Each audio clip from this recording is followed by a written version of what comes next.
right. There we go.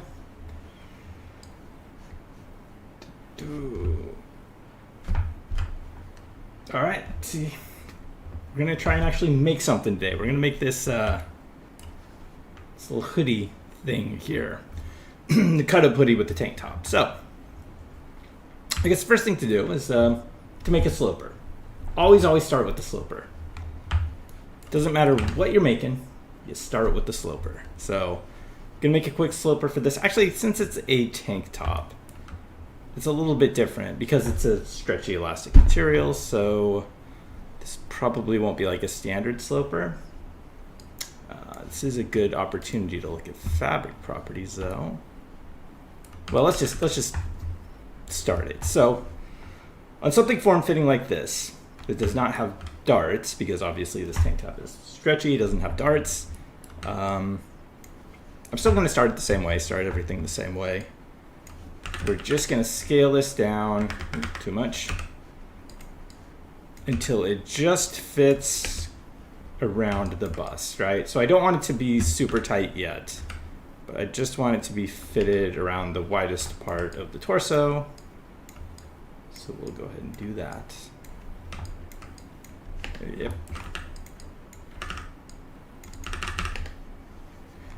And the way I always start this is I just make one panel, I copy it, I flip the normals or flip it around, move it to the back, so, and then symmetrically copy and paste them to the other side. That's how I started this. I'm just making it kind of big so that I can start shrinking it down to fit it, but I'm not using any initial measurements to make this thing. I'm just like, this is basically what a shirt pattern looks like, so I'm just gonna make it. Okay, so, I know, Neuralink, hello, I'm already back. Weird. Gonna try and actually make a garment today, make something proper. So we're working on this little hoodie thing. Just talking through my kind of sloper approach, or my initial approach to making pretty much anything that fits on the torso. You always start like this. This is how you start everything. And it's a little bit different just because this is like an elastic stretchy material, so we're not going to be doing like darts in this one because obviously there's no darts in the tank top, but we are going to go through some fabric properties, which will be fun because fabric properties are fun. So let's go ahead and like angle this down. Oh yeah, they haven't fixed that yet, so we'll move that in. Hey, YouTube Trailer Park, hello. I know it's fun to work on new things, interesting things. I mean, they're not really new. I'm just still making garments. I'm still making clothes. So they're different kinds of clothes, but I have a little bit more experience now, so hopefully I can speak a little bit more intelligently. Okay, so now what I'm doing is I'm just trying to fit it around the smallest part of the waist, right? And I don't want to go too tight on this. I'm just kind of trying to get a general fit. Now, it's never going to fit perfectly, obviously, because of the bust. There's always going to be some excess here, but we're just kind of going to try and even everything out as much as we can. Yeah. Boop, boop, boom. Like that. And then I want to straighten out the hem, right? Because the hem is very uneven right now. So we're just going to look at that, be like, back hem needs to go up. Now we've got to put an opposing curve in there to make it look straight. So let's add some curvature in. You're just eyeballing all this stuff. Just eyeball it. It'd be like, oh man, if you look at a garment and you're like, oh man, the hem isn't straight, I don't know how to straighten it. Well, you do, because it's just like, well, it kind of curves this way, so I know that I need to kind of pull it down a little bit here, straighten it out. Not a fan of AI, not a fan. Don't use it, don't like it. It's just that simple. And that's generally the opinion of I don't want to speak for the entire industry, but like generally people who are in creative type industries don't like it. There's some people who are like interested in it, but by and large, I say it's not popular. And I'm one of those people.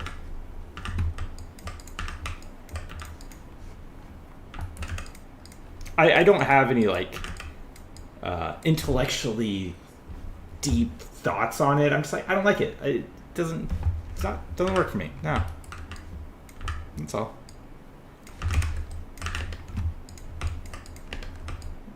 Okay, we're looking at the side seam now. I want to get this side, make sure the side seam's kind of where it should be, although the side seam already looks very, very nice.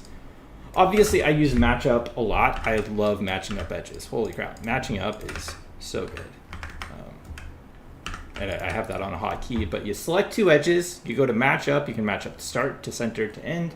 I usually just go to start, whatever, and it just makes the pattern pieces fly around so you can see how they line up so you can get that nice smooth curve. Use that one a lot. Okay. Now I've got a little bit of buckling in the front here. This is actually really easy to get rid of. This is a common issue you have with when you're making like slopers, is you tend to get like a little bit of a buckle right in there. All you got to do is take this top shoulder seam and move it on over. And that's going to pull it out. Now you don't want to go too far with this, because if you go too far, then you're going to get buckling on the back side here. But that's a really quick and easy way to kind of even out the front and the back, so they line up when you see that buckling like that. And again, because this is kind of elastic tank top, we're not going to do darts, so you're never actually going to get rid of like some of the excess fabric in here until we start making it a little bit smaller. But I'm going to try and even this out a bit so it's not so concentrated up around the armpit, like so. Take that out. Okay, take a look. All right. Probably fine. Hey, Tirtiasa 4899. Hello. Do I use a new GPU sim? If I had a GPU that could utilize it, yes. My GPU is trash. It's like, what is it? It's a crap. I don't even know. Like it's weaker than a 1080. Like it's below that level. It's one of those really cheap. I got it like 5 or 6 years ago, back when GPUs were still like stupid expensive and they hadn't figured out GPU sim yet in Marvelous Designer. So I was like, I'm just gonna get a total cheap GPU sim. But then GPU sim got like super good, and now I don't have a GPU that can use it. So it's unfortunate.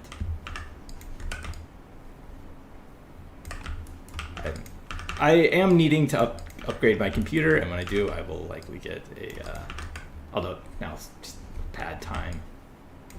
Oh crap, what happened here? Why are we still buckling out on that side? So this is one of those things that I do spend a lot of time on, which is making my slopers. This really is like the most important step in making a garment, because this is your foundation. This is what you build everything off, is your sloper. You got to get this to fit right. Otherwise, everything else down the road just is going to give you a bad time. So I do tend to really like fiddle with this and get it really, really perfect. Another thing I do, so one of the reasons that they use slopers in kind of, not kind of, but actual sewing is so that you can make your sloper and then you've got something you can build off of for all different types of garments. So the idea is you build it once and then you just use it over and over and over, as long as the body you're using it for doesn't change. You can always use that as a foundation. I will always make a sloper, almost always, from scratch when I'm starting out. It is such good practice for understanding how a pattern works. And I would recommend this. Like, even though you could just, you've got your character and you're like, I know I'm going to use this character a lot. I'm just going to build a sloper and then I'm going to load it in every time. You're completely cheating yourself of incredible experience. I would recommend make your sloper every time. Because I've made, honestly, probably thousands of slopers. Just because I try and make one every time I make a new garment. It's such a simple garment because it's just like fitted to the body, but doing it over and over again, you get such a good sense of how the fabric needs to react, and it reflects through all your other work. So just because you can make it and reuse it over and over, make it every time. So good. Started Clo3D from your tutorial? Heck yeah, let's go. Hey, Blaine5907. What's up? What you did is for a job? I've got a job, yeah. I'm doing stuff, man. But oops, that was wrong. Oh, they added isolate select, which is really cool, right? Like, I love that they finally added isolate select. Very, very nice. Okay. Okay, what we're doing, we're making a sloper, we're making a basic tank top here. So obviously we're not adding in darts, but we need a good fabric properties. That's where the fabric properties come in. A lot of people get really intimidated by the fabric properties. Is everything on screen? Oh no, I'm kind of cutting stuff off on my, let's move that over. I'm cutting off that side. Can we scale it down a bit? Yeah, whatever. There we go. You can see my taskbar, that's fine. Okay. Now I can see all these fabric properties. If you delete these VODs, okay, I won't delete. Man, I can't say I won't, because not because in case they're not good. In case I mess up the garment, I get really self-conscious because I did this a lot back when I was streaming before. It's like sometimes the garment just wouldn't come out, and I'm just like, I don't want this on the internet forever, so I would delete them. But I'm really gonna try not to. We'll keep it on here. I think there's a lot of really cool stuff that I learned in the last few years that I enjoy sharing. So, hey, K Shinny, hello. Okay, fabric properties, very intimidating, but they don't have to be. They're actually pretty straightforward. So really, there's only 4 actual fabric properties here. Well, they added the shear growth rate, which is cool. I like that, but we're just gonna ignore the shear growth rate just because I don't fully understand it myself. But stretch, shear, bend, and buckling, that's easy to understand. Yeah, I'm just going on YouTube now. It's easier just to stream on YouTube.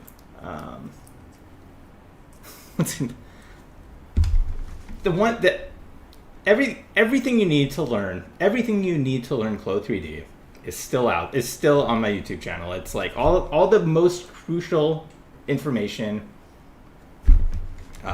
is still there. So yeah, but we'll get some new information now, which is super exciting. Starting with fabric properties. So you've got your stretch values. Now you've got 4 values here: your stretch weft, stretch warp, shear, and shear right and shear left. All this is the stretchiness of the fabric. So you've got 4 directions in fabric. You got your weft, warp, shear X, which is diagonal shear, and the other diagonal shear. So the lower these values are, the more stretchy the fabric becomes, the more like a knit jersey. And if you go really low, it just becomes really, really stretchy. The higher you go, it gets less stretchy.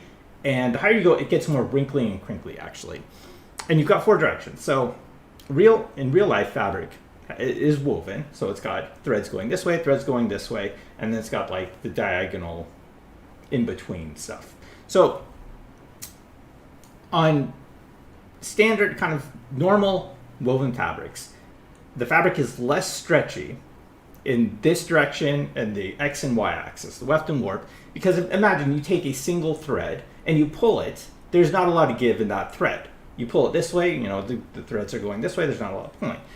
But because they're interlocked diagonally, when you pull diagonally, you do get a little bit of flexing. That's the bias, right? So fabrics tend to be a little bit stretchier in the bias. So in this case, I'm using a preset woven tweed. So the stretch weft is higher this way, and lower on the diagonal. And depending on the density of the weave, you get more stretch in the diagonal. And this is like a really important thing because this does contribute to the feeling of fabric being fabric, is that difference between the stretch and this stretch here and like the bias stretch. Anyway, that's what stretch is. So those are the stretch values. Even though there's 4, you can think of them as all just the same value in different directions. Weft and warp. So the way I think of weft and warp is, I just think like, because I come from the world of 3D, I'm like, weft and warp is equivalent to X and Y. So weft is X, warp is Y. Some people say like weft is left. You know, that one's easy too. Weft is left. So, twice in 1 week. No. It's a new week. It was last Saturday that I streamed, so only one a week. LDs, hello. They've got their own bill of clo. Unfortunately, no. Okay, stretch weft growth rate, we'll ignore that for now because that's like the amount it stretches before it hits like, before it becomes critically damped or something. I'm not sure. Bending, okay. So the bending, obviously, these are the other values. And again, everything is divided up into weft, warp, you know, bias X, bias Y. And the bending, again, straightforward. The higher the bending value, the more it resists bending. So the higher you go with these bending values, the more it's going to become like stiffer and more rubbery. So if you go with a really high bend value and a lower stretch value, you'll get something that's almost like like some kind of plasticky material. I mean, you have to go pretty high with those to get those. But then you just have your bending values: bending X, bending Y, bending bias, left and right. And the bending, that's just the resistance the fabric has to bending. The higher it goes, the more, the stiffer it becomes, the less bendy it becomes. So that's the direction that goes. Okay, buckling ratio and buckling stiffness. These are a little bit more, these are hard to explain. So the buckling ratio, the higher it goes, the easier the fabric buckles. Okay, this is, I have like a intuitive understanding of these, but I don't exactly know how to explain the buckling ratio and the buckling stiffness. So the buckling ratio, the higher it goes, the more easily it buckles. I'm basically just repeating what it says in the manual about buckling stiffness. But then the buckling stiffness is like a modifier to the buckling ratio, where the higher the buckling stiffness goes, the more it's like it won't buckle in the corners. But I don't know. You're going to have to read the manual on the buckling stiffness and the buckling ratio. And then you've got internal damping. I generally just don't touch internal damping. Keep that at 1. And then you've got weight. Weight is the other very big one. Weight affects everything. The higher it goes, the heavier the material is. Obviously, friction, generally don't touch friction. The big ones are the stretch and bend. And then you can just go in and look at like fabric properties. So we can see like this muslin, whatever. You can see it's got very high stretch. It's got lower shear. Obviously, it's woven, so it has lower shear.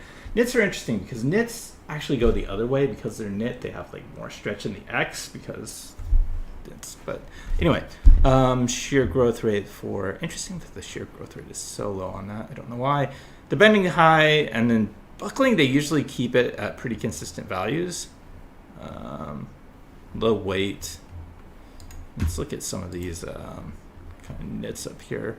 Anyway, that's a crash course on fabrics. I'm not an expert in like the science of fabric, so it's very rough, very, very basic. Do your own research on it.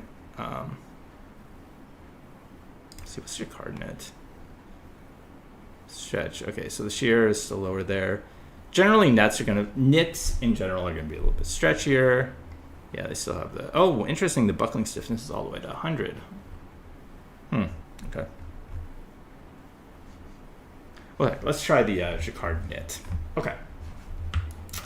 So, we're going to set this to this preset knit jacquard knit. You always struggle when it comes to thickness, when it comes to fabric. Like, how would one create a really thick wool physically and not just in render settings? So the render settings are basically the physical settings as well. We can kind of look at that when we come to the hoodie because this material will be thicker. When you have the collision thickness, even though you've just got a single thin sheet in the middle, that collision thickness represents the physical thickness of the fabric. Hey, Soap Gove, hello. Watched a lot of your VODs. Sloan MD. Hey, all right. I'm glad I'm able to help. Hopefully I can help even more now because I actually have more knowledge now, which is exciting. Okay, so we're gonna turn this to the knit material. Look at this. stretch that. And you can already see when I change that, that already becomes a little bit stretchier. So now we can start shrinking this. Because knit fabrics are stretchy, and you can actually kind of shrink them down so that they stretch to fit the character more than you would normally with like a standard woven material. Now, the thing that gets scary about this is when you switch this to a more stretchy material like a knit and you start shrinking it down, and then you're like, all right, let me check the fit map. You're like, oh no, I've got all this red in my strain map.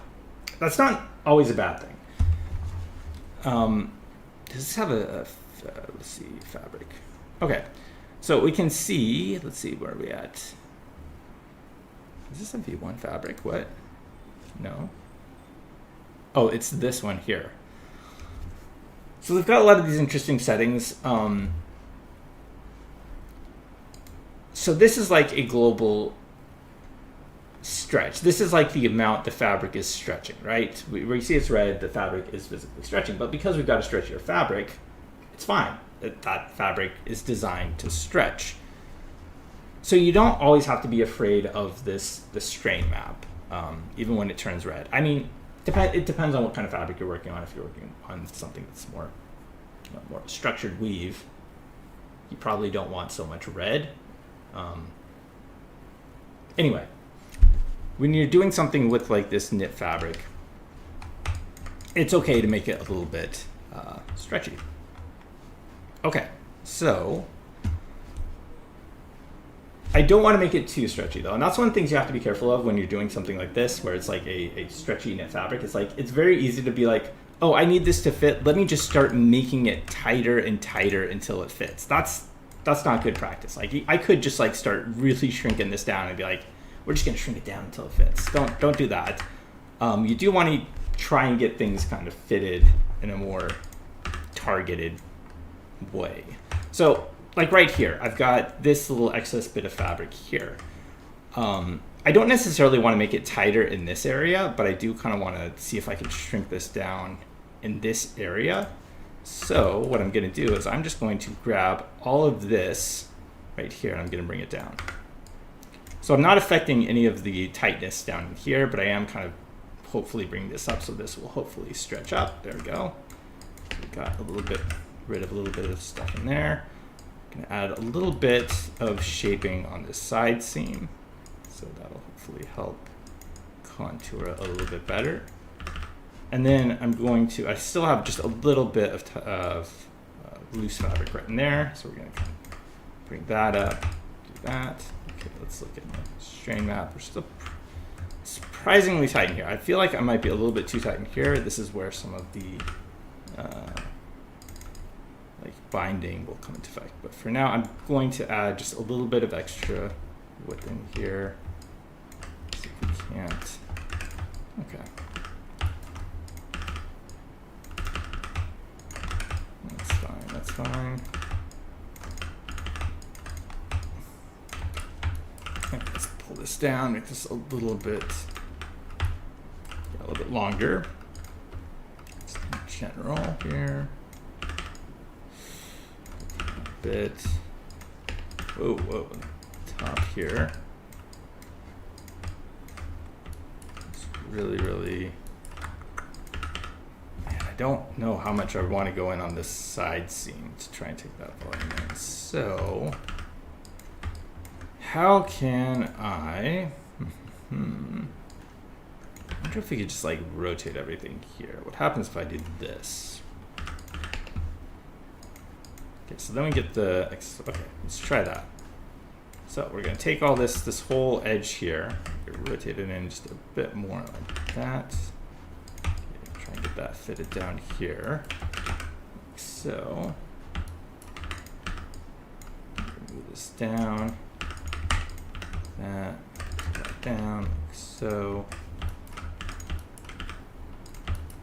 I don't work a lot with knits actually, so. Let's see how this goes. I tend to use more structured fabrics. So we're learning together. All right, then again, I've got this like excess fabric up in here, so we're gonna move this back in, see if we can't pull this out a bit there. Let's pull this up and in.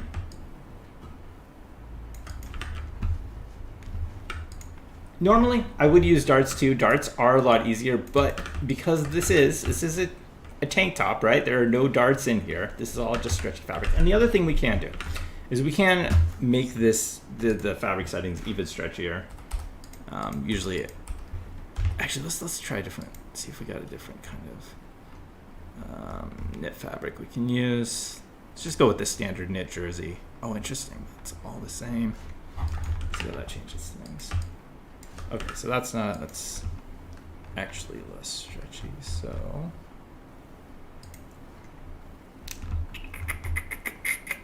no, let's go Terry Matte jersey. What is that? Oh, I think that's probably gonna be then. What is my holy crap? Stretch weight 0. I've never seen that.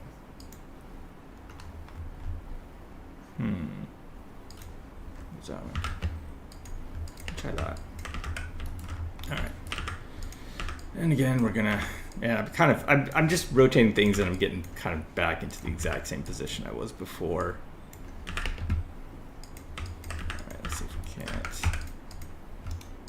get this around. Okay, that's probably good.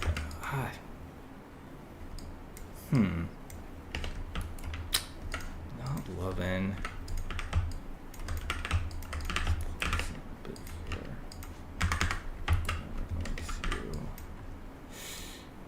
Up. Yeah. Yeah, see when you go up like that. Yeah. So I can pull that up, but then I get the excess pushed out here, which I don't like.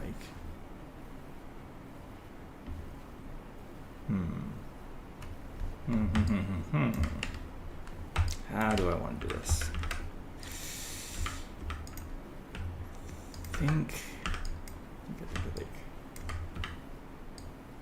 Yeah, because then I've got like this tiny amount in the back here, and I've got all this volume in the front. But this is one of those fun things in pattern making where sometimes you're just like, the volume has to go somewhere unless I put in darts.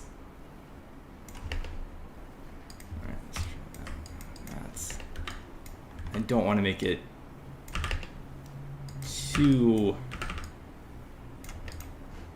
tight.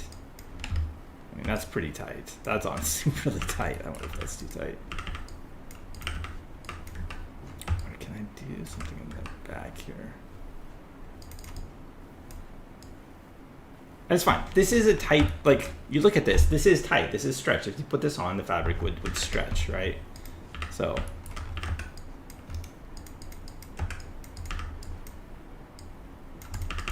I think I'll just go with this. It's fine. This is not the actually, let me put on texture and see how much this is actually stretching.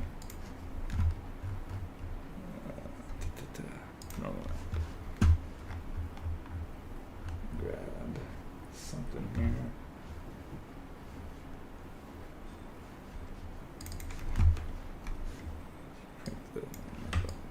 Okay, it's a really big normal map. Let's put that down. Oh, no, that's not even bright enough. Hold on. Okay, I guess that's not stretching too bad. Honestly, that's fine. That's fine. Hey, Zurin. Dude, I pushed this side seam up to remove fabric from the armpit. Yeah, I did.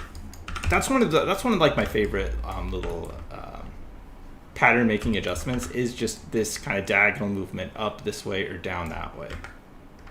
I use that quite a bit. 4 years since you started your own business and you have an office and a team of 5 employees. That's amazing.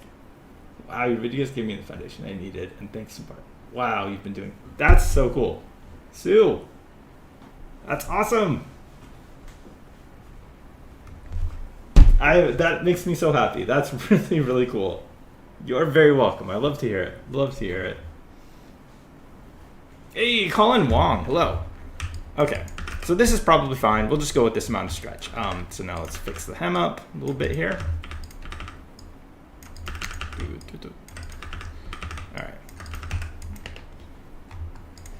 right. Let's move the armpit down a little bit. And like I said at the beginning of this stream, I do tend to spend a lot of time in this initial phase of like creating the sloper. I will really, oh my goodness, that side seam is wrong. Let's move that back. Hello. All right, let's check my sewing line. That's too long. But getting this initial fitting of your sloper, or this kind of initial, let's add a little shape there. There we go. Much better. Of this is so important to the rest of the garment and how it fits. This is your foundation. Okay. Okay, so this has the lower neckline, so let's start making the proper neckline on our tank top. Make sure everything is looking good in the sides and the shoulder seam. Let's move the shoulder seam back just a touch, just a little bit. Okay, now, okay, we're gonna cut out our neckline here, like so. We're just gonna look at the internal line to see how the shape looks. It's fine. Okay, like that. All right, let's cut and sew. For now, what I'm shaping a neckline like this, I won't immediately delete these extra pieces just because they help give it support. I'll just hide them. At a certain point, I will delete them, but usually I just like to hide them at first. Okay, so is that fine? Yeah, that's probably fine. Call that turned. Like that. Okay, we want a little bit more like that in the back. Actually, let's pull this up in the back a little bit. It's probably just a bit low. Okay. Double check hemlines. Make this come down just a little bit, just a touch. Okay. And then we'll match up here, here. Okay. Down a bit. So, okay. It's probably fine. All right. Now we're going to start putting in some of this like edge binding, and this is really important. This does help like tighten up that seam around the neckline. So how do I want to do this? All right, we'll just do a straight edge piece here. All right. So we're going to sew this on, and now we can make sure those are turned seams, so these pieces will not interfere because they're turned seams. Switch my, my collision and thickness both at 1. All right, it's fine. Now, this edge piece here, I do want it to be smaller. So this is one of the interesting things about working with these stretchy fabrics, is a lot of times you want your edge to be smaller, so it's like creating an elastic compression. It'll help hold that edge. So that's off by 17. That's probably fine. All right.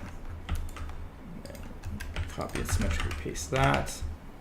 Like so, and then I think I will bond this. So bond sky, bond. We're gonna set this fabric type to elastic. It's one of my new favorite fabric types, is that elastic fabric type. Really great.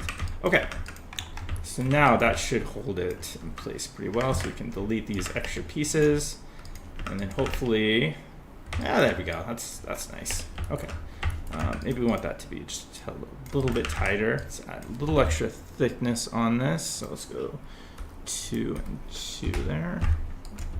A little bit of extra thickness on this piece. What do we add here? 14. Let's get this down just a bit. All right, let's bring the neckline add here. Perfect. Okay. Now we want to do the same thing on the armhole. Let's do that. Okay. Do that and that. Do I know any resources to Marvelous Designer and import? Sorry, dude. I don't. Generally, I am just, doing stuff right in Marvelous Designer and not exporting. Is that right? Is that correct? Oh, I guess that is correct. Okay. Let's check that. 101 and what is that? 158. Okay, it's a little small, so let's bring that in just a bit. Let's paste that. Oh no, that back neckline is like doing some weird stuff. Pull that up. Ah, that's much better. Much nicer. Okay. Let's bring this neckline in here. Like so. Okay, that's good. Oh man, is that right? That's fine. So I could, maybe I will just add an internal line here. Oops. Distribute. Okay. Bit of a fold angle. Turn that off. Other way. Let's try the other way. Just so we can give it a little bit of three-dimensionality. I always like my seams to have a little bit of depth. It really adds a lot when you start adding. Oops. Match up. Come on. There we go. Oh, hello. We are not smooth. This is why matchup is so important. It's always important to make sure your seams flow together really nicely like this. Otherwise, you will just get those little peaks and corners, and your fabric won't sit quite flat and correctly, and it gets really annoying. So always match up your seams. Double check those. Make sure they're right. Let's saturate that. Okay. Let's see. Just do like a contrasting fabric on there. Nice. Okay. I don't think I'll finish this seam on the bottom hem. I think we'll just leave that alone. Okay. Perfect. I mean, we're stretched, but let me check my stream map real quick. Let me see what the fabric is saying. So fabric 1. So it looks like my max allowance on the weft is 245. And what am I at here? Okay. So actual stretch 128, average stretch, but it looks like my limit here is 245. So I think if I'm within that, I'm okay. Is that what that's saying? Force 4%, limit 100. Domain direction warp.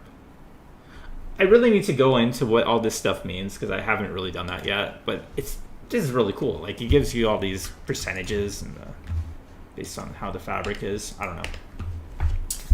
Green Demon, hello. Please explain the bond feature. Can do. There's an add-on for Blender called Sync Tools for Marvelous Designer. Ooh, cool. Hey, Cater Tot. Hello. Okay, bond. Bond is really great. It's just a fabric override. That's all. It is. So when I go in and I like to say I want to like bond, you can turn bond. You've got these presets of like fusible common, fusible lapel. I tend not to use those. Honestly, they're not very strong. Like it's 18 and 34. This isn't going to make a dramatic difference. So I tend to create my own custom bond settings. But if you, again, you twirl down this little preset thing, it is just the fabric properties. So you're just overriding the fabric properties, or actually I think you're adding to them. I think it's additive, not just a complete override. I'm actually not 100% sure. Either way, you are applying these new fabric properties or adding to them. So I could just go like 50 on my stretch, 50 on my warp, 50 on my shear, and that I think that's just adding 50 to the stretch on your what's already there on your garment. And that's all bonding is. Just fabric override. It's really, really great. I much prefer it over like strengthening, because you know when you strengthen, it just gets lit like bright orange. I hate that. And then you don't have any like find control over the actual settings of the strengthen. It's just like one very powerful fabric. And it's like, well, maybe I want it to be like 75% of the strengthen value. So I tend to use bond in places where a lot of people would use strengthen. And then you can create your own presets, and I save those presets so that I just have them here. Then there's this elastic fabric type. I'm actually not sure. I need to ask about this. Like, I'm not sure if it has an equivalent value of just fabric properties. I don't think that elastic is just the equivalent of like 75 on your stretches and 75 on your bend settings, but I don't know. But it is a very powerful fabric override. Like when you set something up to this elastic fabric property, it becomes like a very stiff, little bit stretchy fabric. I really like it, but I don't know exactly what the equivalent value or what this equates to in terms of just straight fabric properties. Anyway, that's what bonding is. Bonding is great. I use it a lot. You believe your username has changed a few times. Oh, okay, cool. I honestly, I'm like, some of these names, I'm like, I think that might be familiar, but I don't know, so I might not even remember even if it didn't. What does that mean for actual stretch and average? Thank you. You're welcome for the stream. It's fun for me too. When you say what does that mean for the actual stretch and average, do you mean like the bonding or the strain map? Actual strength average. Anyway. Okay, so we've made our tank top. Seems okay. Oh, wow. What's going on in the back? Oh, I know what happened. I was like messing around with that neckline and it screwed that up. Okay. Let's fix that up. Kaylee, maybe? I feel like that looks familiar. Anyway, it's great to have you back. It's very exciting. Oh wait, I need to sew the back together. Okay. Now we can make this hoodie thing. So again, always start with the sloper. Let's copy and paste this. So show archive patterns.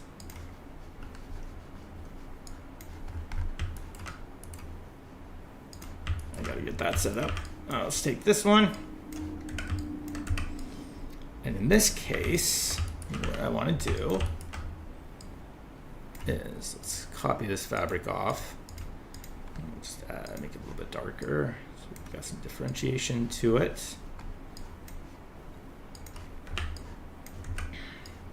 Okay, now.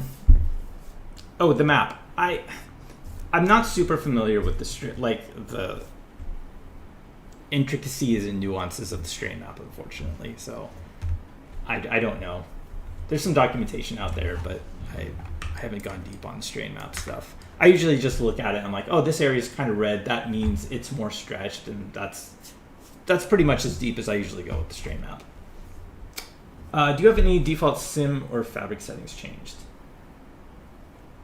I will minorly change some of them, but okay. So this is a good thing to talk about, because a lot of people can get really just overly concerned about fabric properties, and this is something that's really common in people who are just starting out in cloth simulations. So like, oh, how can I get like these perfect fabric settings?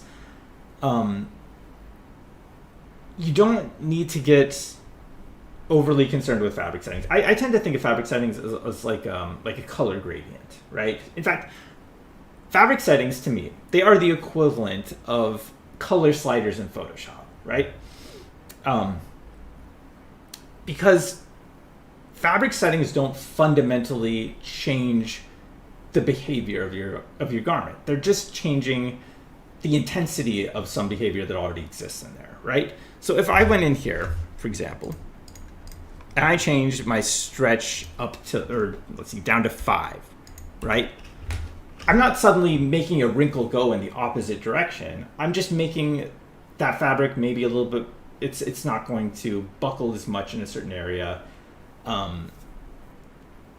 so I don't get too overly concerned about like the just dialing in perfect fabric properties. Just think of them kind of more in general terms, like, oh, this is a little bit higher stretch here, a little bit lower stretch here. That means it's going to have some, it's just kind of going to feel like some type of cotton or knit. I don't know. But to answer your question, I will occasionally make some adjustments, but I always start out with the default fabric properties. Like, I'll just grab one of these and just kind of as a starting point, and then I'm like, oh, you know what? I wish this were a little bit more, just felt a little bit stiffer, so I'll maybe just increase the stretch a little bit. Or, man, I wish this were felt a little bit softer, so I'll lower the stretch a little bit, lower the bend a little bit. So, yeah. Okay. Is there a way to simulate wind? Yes, there is a wind controller in here. I almost never use it, but there is a wind controller, which is pretty good. Skill issue. I mean, it's in a roundabout way, maybe a little bit. Okay, what's this? 9. Let me go back to the settings. Not 99. There's a lot more stuff that's going on in a garment. This is one of the other things. There's a lot of forces that are interacting inside a garment that you need to recreate in order for a garment to feel like a garment. Like, I guess this is, sorry. I was like, man, I'm gonna just make a proper garment today and not get sidetracked. I'm getting sidetracked. Okay, so where was I going with this? Right, one of the big misconceptions about fabric and like cloth simulation is a lot of people tend to treat it like a modifier, like in 3D. It's like, oh, here's this garment I've made in ZBrush. Let me just apply a cloth modifier on it, and then it behaves like cloth. And they're like, oh, this is a silk dress, so let me make a silk material for it. And then the whole thing is just, it's a very simple kind of mindset to it, which is completely wrong. Garments have like a whole bunch of forces interacting within them to make them feel like what they're supposed to be, right? So it's not just like there's one singular fabric property on a garment that makes it feel like cotton or feel like, you know, whatever it is. Like, take this shirt. It's a very simple shirt. This a very simple t-shirt. There's probably 5 or 6 different equivalent forces, if I were making this in Marvelous Designer, that I would apply. Like this shirt, the main body of the shirt has the knit property, but then this collar here, this has it's going to be stiffer. It's going to be a higher bend setting, and also the fabric itself is going to be shorter. And then these sleeves are actually smaller than the armhole they're attached to because it's a knit shirt. And so then you've got all this compressive force right in here, which is pulling this up.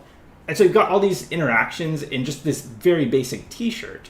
Whereas if you just took like, you know, a model, like an OBJ polygon model, and you just applied like a cotton setting to that and then simulated it, because you're not getting those interactive forces within the garment, it's going to look like crap. It's going to look like a trash bag, because all those forces interacting together are what kind of support the garment and make it feel like a real cloth garment. So anyway, I don't know where I was going with that, but yeah, that's my answer to your question.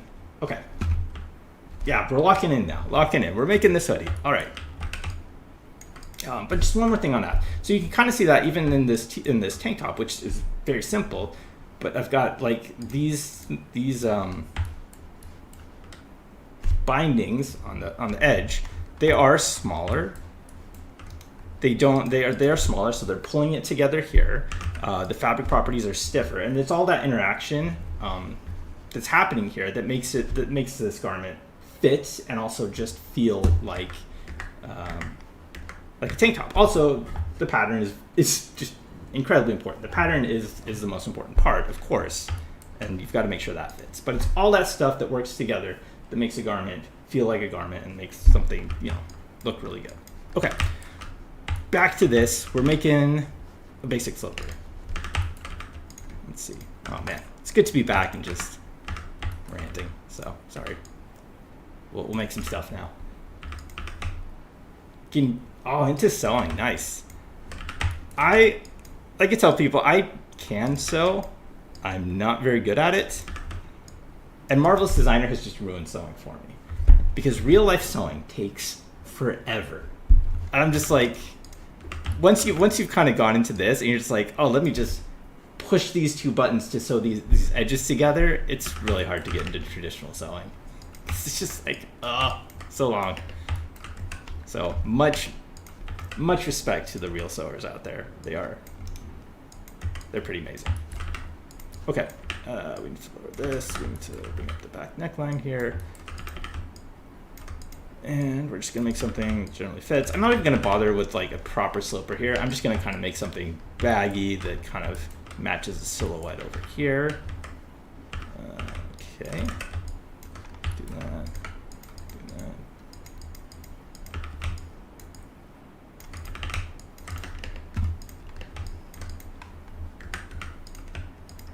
Let's do that. Okay, we need the armholes. Let's see. So this is interesting because this has a really strong. So the shoulder seam is way down here. So I wonder. Let me look at. Okay, I like this. So the grain, we can see that we probably have an angled cut here because it's hard to tell, but the grain is going this way. But then down here, the grain is going at this angle. And if this shoulder seam were cut straight across, I think. Well, actually, this is already on an angle up here, so I don't know. Yeah, we'll just see what happens. Okay. Let's drop the shoulder. IRL path, it's like a math competition. I know.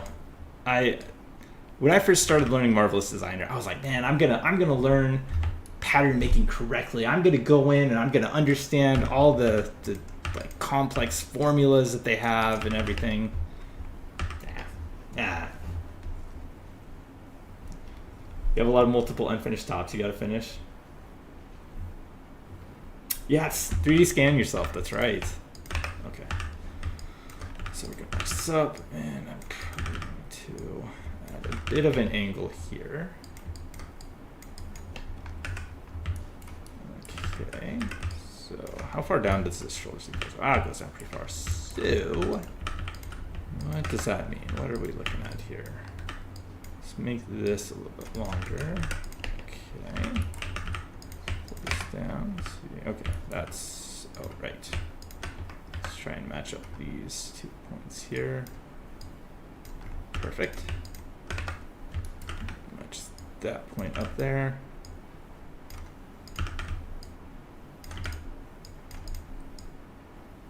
Okay. No math, please. Yeah, and listen. If it fits, if the garment fits, and I'm not being facetious about this, this is deadly serious. If the garment fits and it looks good, then whatever measurements you have are right. You know, it's like, in the end, if the garment fits and looks good, what else is there, you know?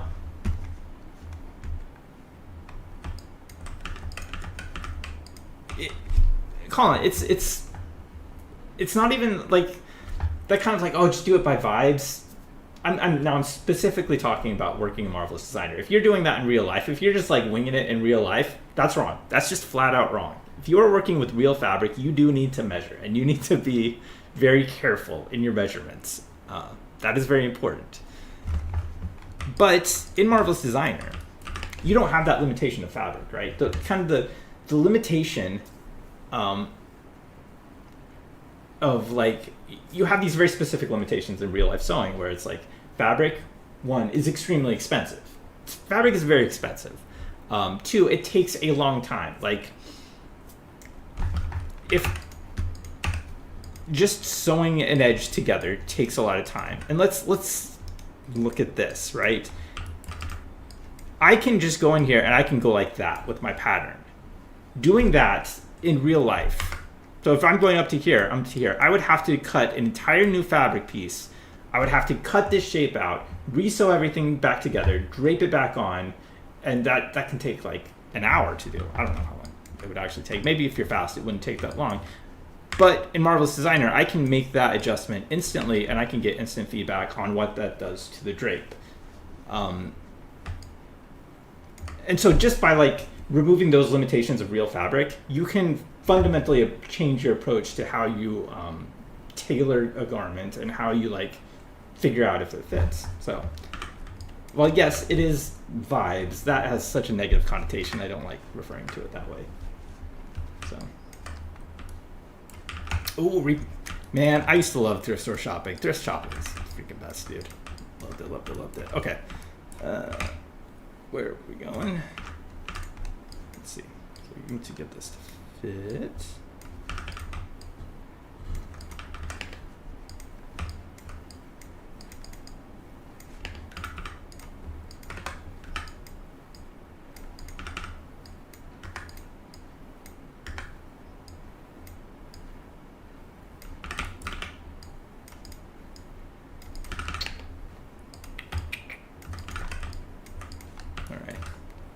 Now, man, that is interesting. That is so long. I guess it's okay. I should probably cut that out in the front here. Let's see how this is gonna work. Let's see. So let's cut this out. Okay, I want to make this fabric a little bit thicker, so we'll go up to like 3 and 3, so you can have a thicker fabric here. Okay, that might be too thick. Informed vibes. That's right. That's right. The world's most... You know, I used to be the most expert. I don't know. I've been out of the game for a while, so... I don't know that I still am. At one time, yes, but...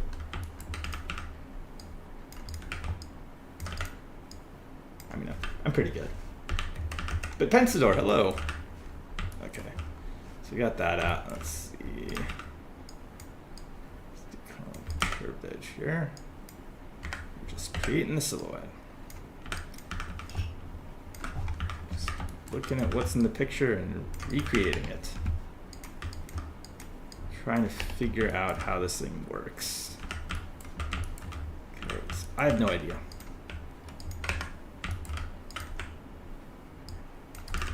Where's my shoulder seam? Oh man, my shoulder seam's too far back. Let's put that up. Up.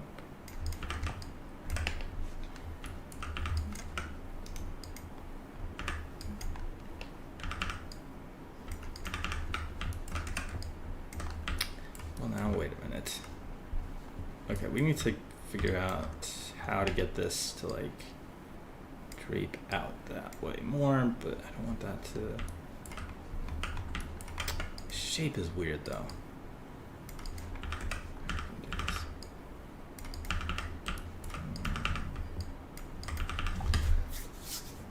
Hey, Kareem, hello. Out of the game? Well, I've been out of the streaming game.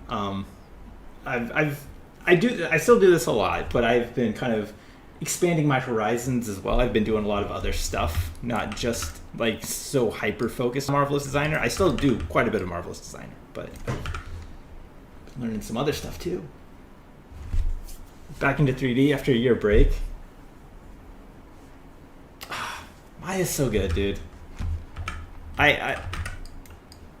Listen, I know people love Blender. I just can't do Blender. I've tried Blender. I'm like, I've used Maya.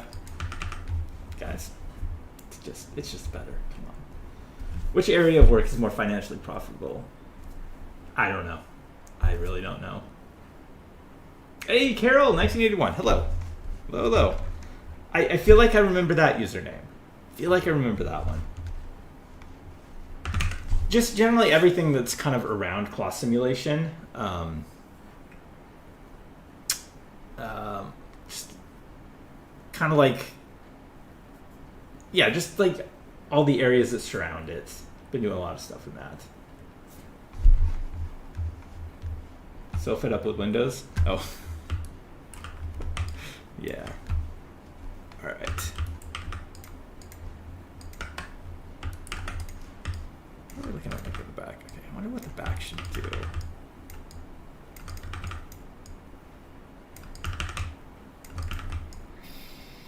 Okay.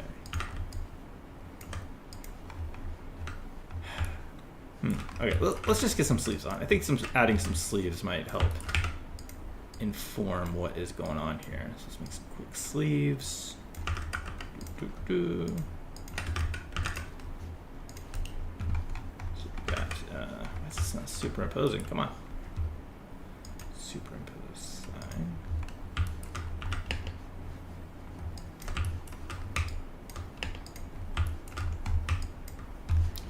Oh, 3 and 3. Oh man, I love isolate select. I'm so glad. It's these little quality of life improvements that I think they're the best updates. Like the big fancy features are nice, but man, just the little things make such a big difference. Windows made your CPU hot. Ooh.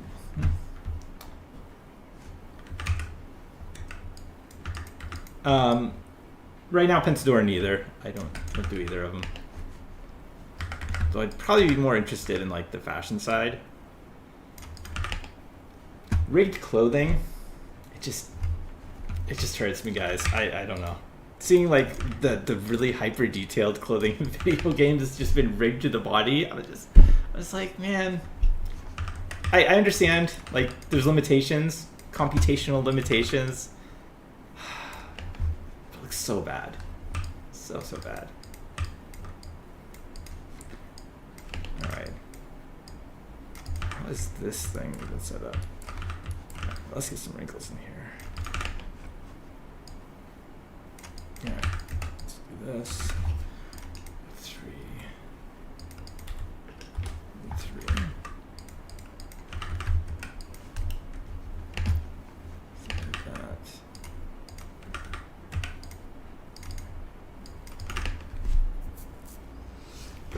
Hey, after Huskies.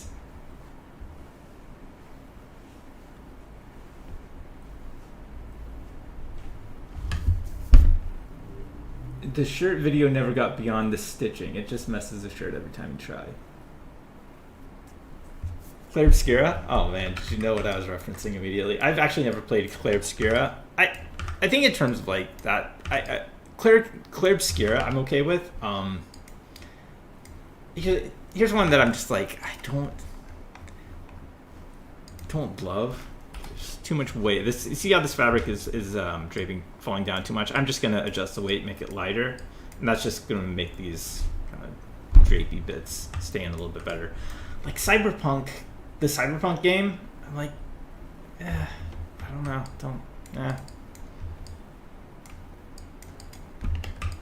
doesn't do it for me.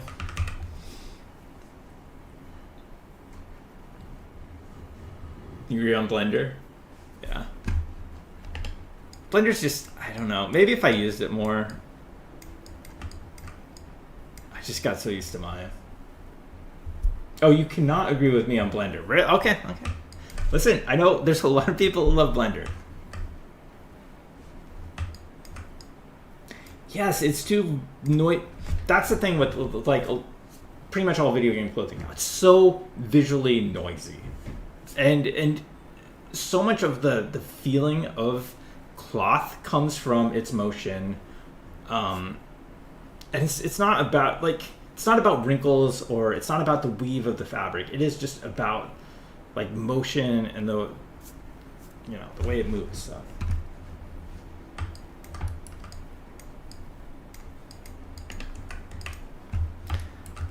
Yeah, I know. Actually, they do have a version of Maya that's like way more affordable now. I can't remember what it's called, but I think a year or two ago, maybe more now, they introduced something that's like actually really quite affordable for Maya. This is marvelous. Jimbo, hello. The sway, the bounce, yeah, it's all good. Blender is fast and simple. What? Sorry, I know. Blender is, I'm sure it's very nice. It's not for me.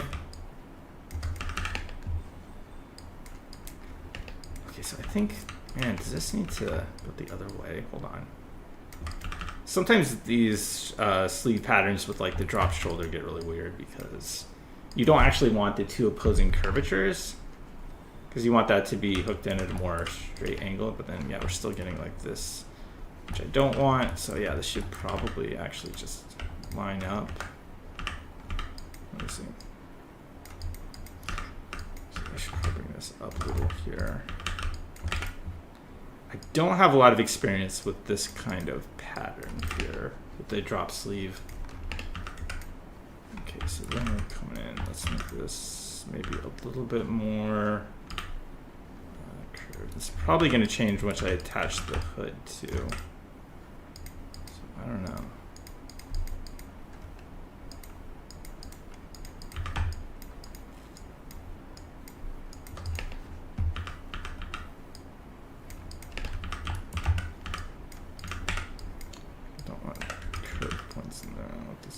Wider. I do want a lot of volume in here. I think I want this to be a little bit stiffer, so let's increase my bend. You know what? I don't like having my stretch growth rate at 0. That feels weird. Let's go up to 15 on these. Bending. Oh man, my warp bending is low. Why is that low?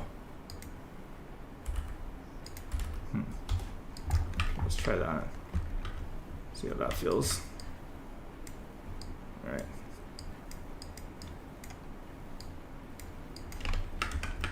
All right. Good enough. That is interesting. This probably needs a little bit more buckling. Maybe. 45. Oh, interesting. My buckling stiffness is high too. Should sound like, let's go 65. Let's see what that does. Oh, don't back. And then my density, let's trim this down even more. Okay. Let's put this in a bit. Sorry, I'm just completely ignoring chat right now. My goal today was to actually make a garment. It's great. I love. Keep chatting away. Keep chatting away. Maya Indy. That's it. The physics of Blender is now better and fast. I've seen. If you're talking about Blender Colossum, just settle down on that one, guys. Come on. Yeah. Let's see. Which video game do you think nailed the clothing? Oh, that's a good question. Can I say none? I'm not impressed by it almost ever. What about deleting preferences always being the solution to my head doesn't. I don't know. Daniel too at the shirt of I know. Blender is better product now. Okay, so I guess there's a lot of passionate Blender support in the chat. Might be on my own on this one. For modeling VXL, for setting up the scene. I'm sure he has a nice radio. Listen, it's fine, you guys. Do you have a great video card? No, I do not. It still has 4 sniffer programs, which are supposed to self-destruct after a month. Listen, guys, I just like Maya. That's all. That's all I'm saying. I like Maya. Come on. Founding father of marvelous tutorials. Any guides on what the properties of the fabric do? I talked about it earlier in the stream, the Glory chat. I don't know if you were here. I went over kind of like surface level explanation of what the fabric properties do. The Marvelous Designer documentation is actually, it's okay. It's actually still a little bit unclear. I wish the documentation on fabric properties was a little bit better, but that should get you most of the way there. Being forced to use it on a contract. Oh, Nathan, are you being forced to use did you say Maya? Oh, how fun. If you always need to delete the preferences, you're probably doing something wrong. A lot of practice, Pensador, just a lot of practice, just use it a lot.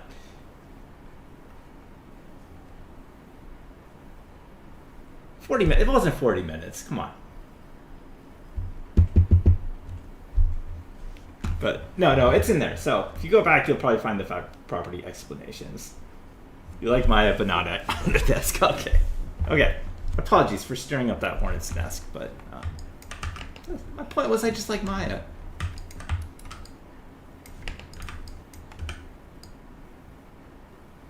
I'll tell you what I don't like though. Freaking Houdini. No, Houdini is very impressive as well. What am I doing? What am I actually doing here? Okay, do I need my, let's see, I need my bend stiffness higher. Okay. I think I know what I need to do here. I need my bend stiffness higher. And then I need more of a buckling ratio. Or a buckling stiffness, hopefully. Along with more buckling. Actually, I do need more stretch. That's the other thing I need. Adding stretch should help give the fabric a little bit more structure and help it buckle a little bit more too. I think that might be too high though, because this does need to be a little bit stretchy because it is a knit. Yeah, it's a little bit more like the reference. I need to try and match the feeling of the reference here. Let's turn the particle distance down. And I do want to bond the over here. Let's make this just a little bit bigger here. Oh, that's too much. Okay, there we go. That's starting to feel a little bit better. Yeah. That's kind of matching the feeling of this fabric. It probably needs to be actually even a little bit longer and a little bit heavier. So let's try that. Okay.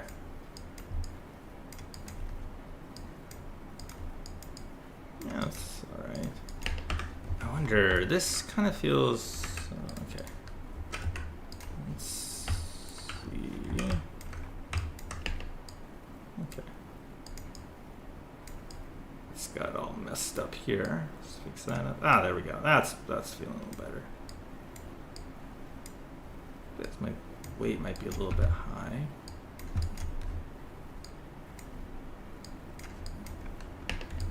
Okay, sorry. You want to do a sportwear and simulate movement and wind. Oh yeah. Proper cloth simulation looks so good. I love it. Circle menus in Maya, really? I just go keyboard shortcuts, hotkeys all the way.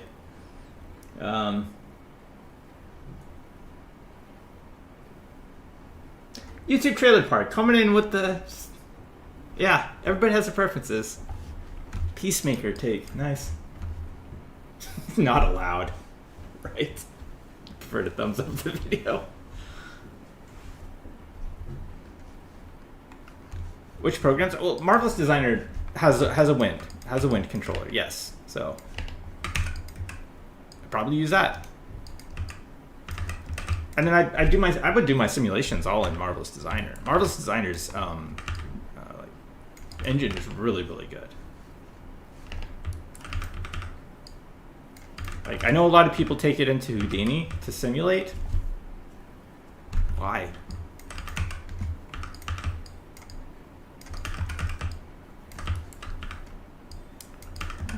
Does that? Hold on. Did that get like super? Oh my goodness, it did. Look at that. Whew. Back in. Probably need this up a bit here. Do that.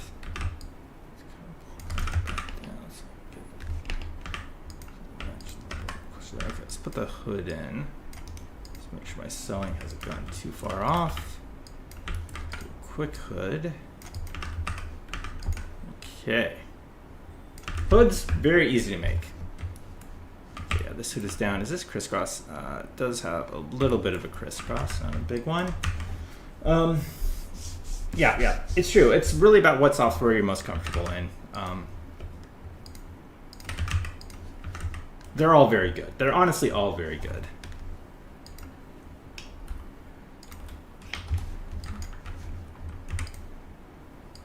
Let's see. What 4. All right, we're just looking at the sewing lines to match things up. There we go.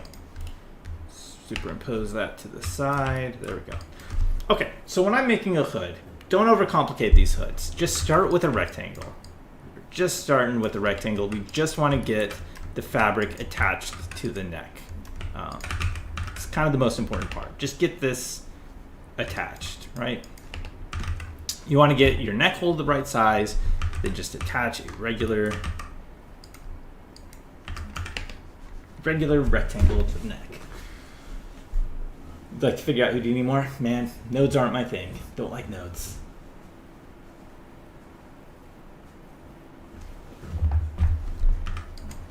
Houdini is like, yeah, it's very, very impressive. And the people who know it, man, it's like black magic.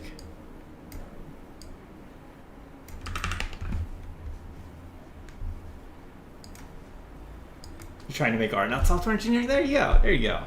But you do love Houdini, right? Right. Okay. So then I'm going to add a little volume to the back here, and then we're just going to slowly start shaping this hood out. Okay. This hood. Let me add a little bit of seam taping around the edge of the neck. Let's go seam taping. We're going to extend the outline. The outline. We're going to go elastic. Yeah, I want that really nice, strong, elastic edge there. Perfect. Is that feeling right? Is that? You know, this needs. Probably need to go lower on the bending. I'm just gonna like 23 on that. I want those to be. I need this to drape just a little bit more strongly. Right. And then what we need to do. Okay, so this needs to flare out here more. So we want this to kind of be out there. So we're gonna make this little movement here. We're gonna move this up and over. Hopefully, that should push it out a little bit. Yeah, there we go. Now it's kind of flaring out the way we want it. Perfect. And then I think looking at this neck, I probably want the neckline to be a little bit lower here. We want this to be a little bit wider here. We're going to move this out to match. So let's do this. Where did my sewing lines go? Did I just delete my sewing lines? Why did I do that? Right. My patterns are getting a little cramped. Let's move things around, make a little room. There we go. You've been using Houdini lately? It's crazy once you start understanding it. It's like you know that movie Arrival with the aliens. I feel like it's a little like that, where it's just like shapes and shapes, but then all of a sudden it's just like I can see everything. Yeah, it's how I imagine Houdini. Learning Houdini is like way above the pay grade. It's for magicians. You're mainly in C4D because of the Redshift render. Houdini crashes. You hate it when your sewing lines escape. What do you mean by escape? Oh, is it because I lost my sewing lines? Yeah, I don't know where my sewing lines went.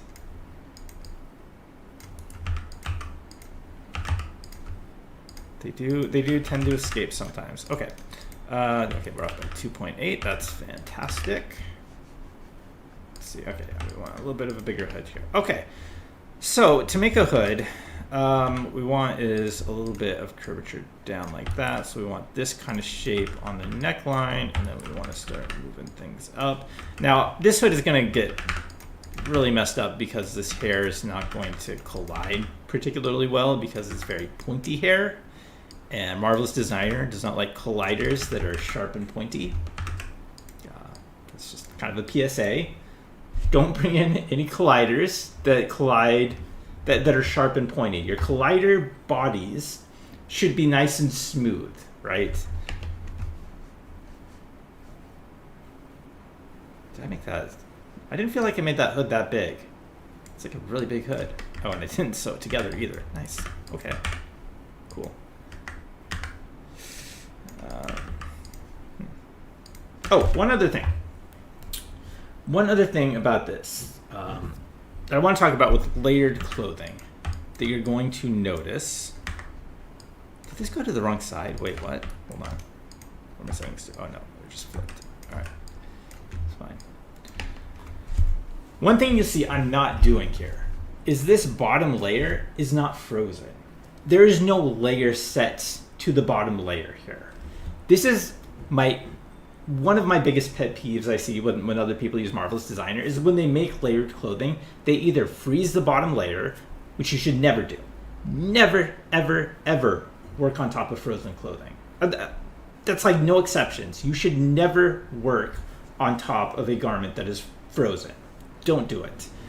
And then layers. Once your fabric is layered in the correct order, turn your layers off. Don't leave your layers on. This is like, those two things account for more than half of the like collision issues you're gonna have in Sim.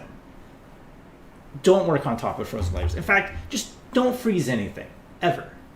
Just don't use it. Freezing causes so many problems. Freezing is the #1 thing that causes problems in terms of like simulation in Marvelous Designer.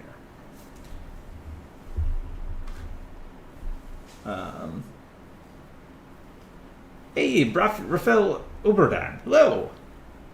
Doesn't it warn you to do that? Yes, it does actually tell you to turn your layers off once you're done with them. Can you explain why working on frozen layers is a bad idea? Yes.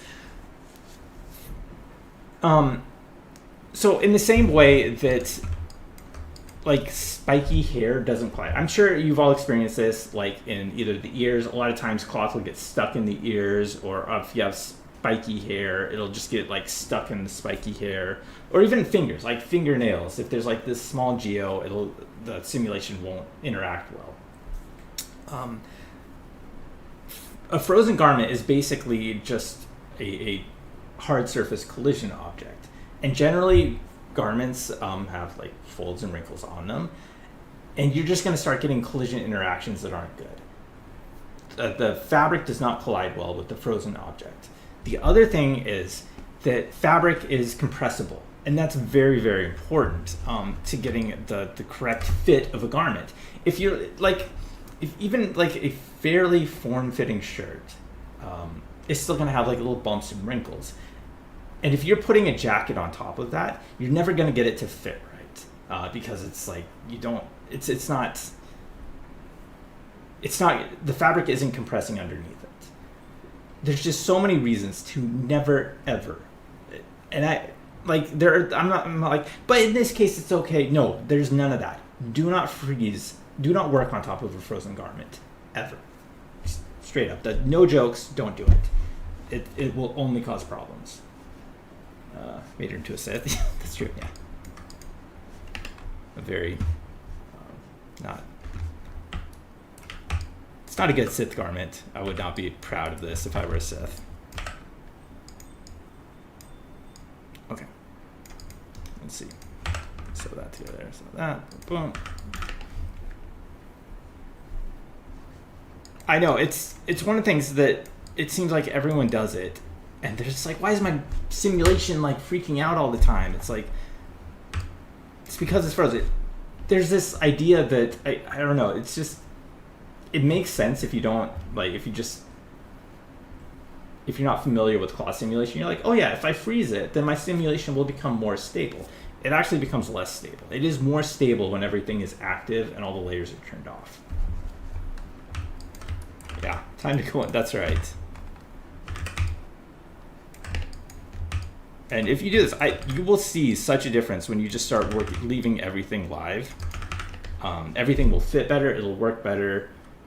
Because fabric collisions, it's counterintuitive. They are more stable than like fabric hard surface collisions. It's something with and that's not just a Marvelous Designer thing where the hard surface and fabric do not collide together particularly well. That's kind of across all fabric solvers. Like no one's really figured that out particularly well. But yeah, stop freezing things. Okay. Did I just make this completely wrong? Hold on.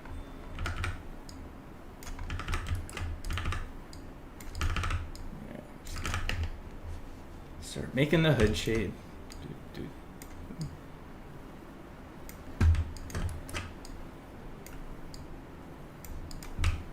Well, this hood has to go down anyway, so just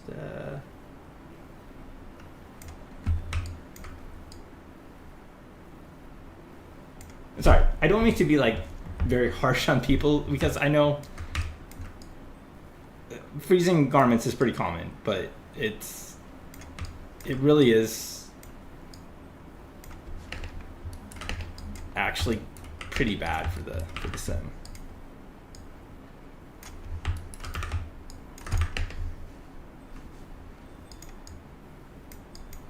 I occasionally freeze things, but only temporarily. Like freezing, if you watch my videos, even back when I was streaming or now, I will almost never freeze anything. And if I have to lock something in place, here's the thing: if you do need to, sometimes you do need to lock something in space where it just doesn't move at all. A better approach is almost always to deactivate.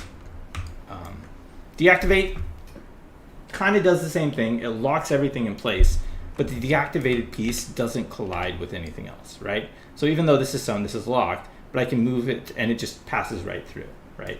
So this, generally in places where I do need to lock something in 3D space, I will deactivate rather than freeze. So here's the other thing. Forbidden knowledge, just a little bit. I hear this a lot too, and this is, again, a little bit of a pet peeve of mine. It's like, well, I have to freeze the garment, because if I don't freeze it, then everything kind of falls apart. And I'm like, if your garment only works if some part of it is frozen, then your garment doesn't work. Like, just flat out. You need to get your garment to work first. If it only works because you got a whole bunch of things pinned all over the place, or it's frozen, then your garment just doesn't work. It's harsh, but that's how you become good at Marvelous Designer. Okay, so yeah.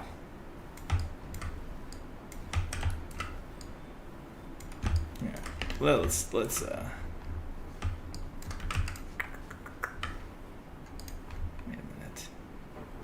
Okay, this has a little bit of an overlap, so we need to pull this out. Whoa. Into that. Do you have any tips or tutorials to learn fabric properties? Tool. I just mentioned this at the beginning of the stream, well, nearer the beginning of the stream. I did do a once over on the fabric properties and explained kind of very surface level. I didn't go very deep, but I don't know. Can you go back in a live video? If you go back maybe an hour or an hour and a half, I do go through the fabric properties. They're not as complicated as people think. It's not the chosen one. Here's the thing, guys. I'm not a guru. I'm just a guy who spent way too much time in Marvelous Designer. I spent way too much time doing this. That's all. Just normal. I like pasta. I like Taylor Swift. I'm normal. There's an Alkane cloth vid that explains Weft and Moore pretty well. When you unfreeze the 3 layers, everything went chaotic. I mean, that can happen if you set things up improperly. That initial sim will be chaotic. That's why it's important to work from the beginning without freezing. You really have to set things up that way. Sorry, dude. I can't do it. Just a regular guy. Spent way too much time just sitting at his computer making clothes.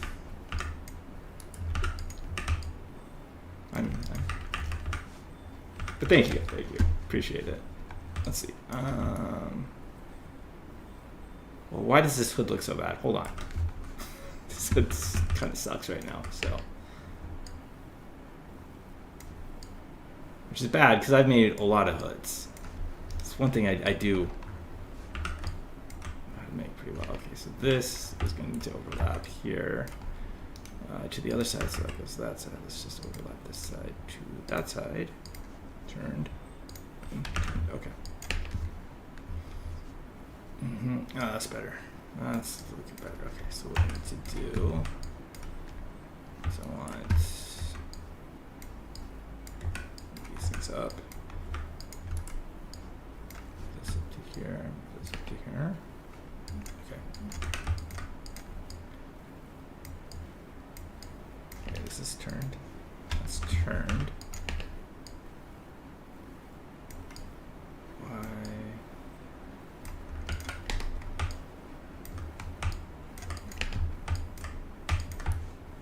No, come back. Come back.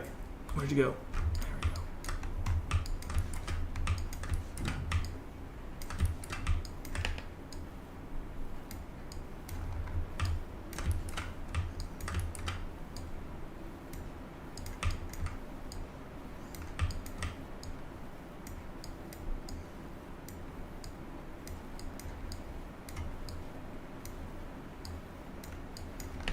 Okay, there we go. Now we're getting that nice overlap. Yeah, that helped a lot. Okay, much better. I was worried about that. Ooh, okay. Now our hood's getting somewhere. Alright, so the other important thing when it comes to hoods is getting that lining in there. Gotta have that thickness. This hood probably won't fit her because she does have an enormous anime head. Which way do I want this to go smaller? What is this? Oh, here we go. 213. Oh no, I need it smaller.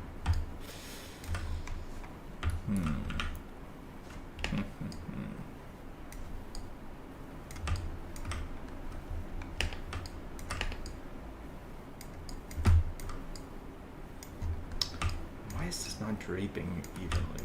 It's kind of weird.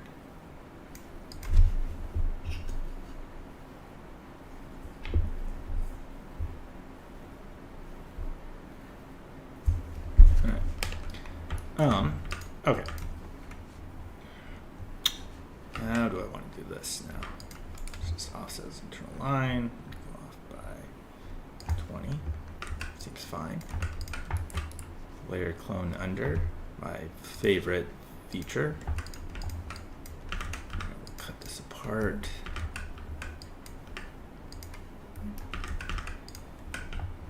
Okay, symmetrize that.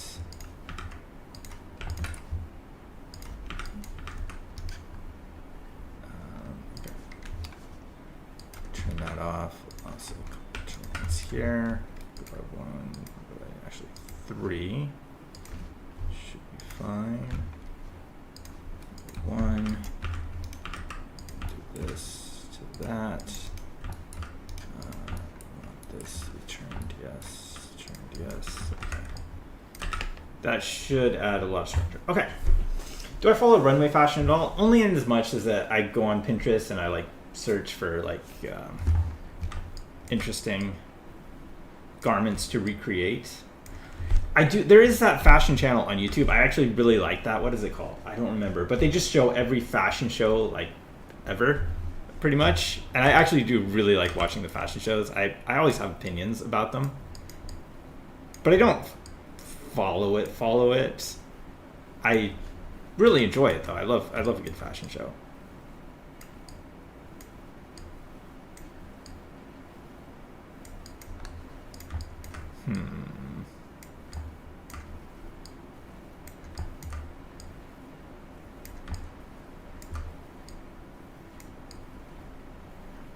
Oh, you know what? I just remembered an answer to a question. Who asked?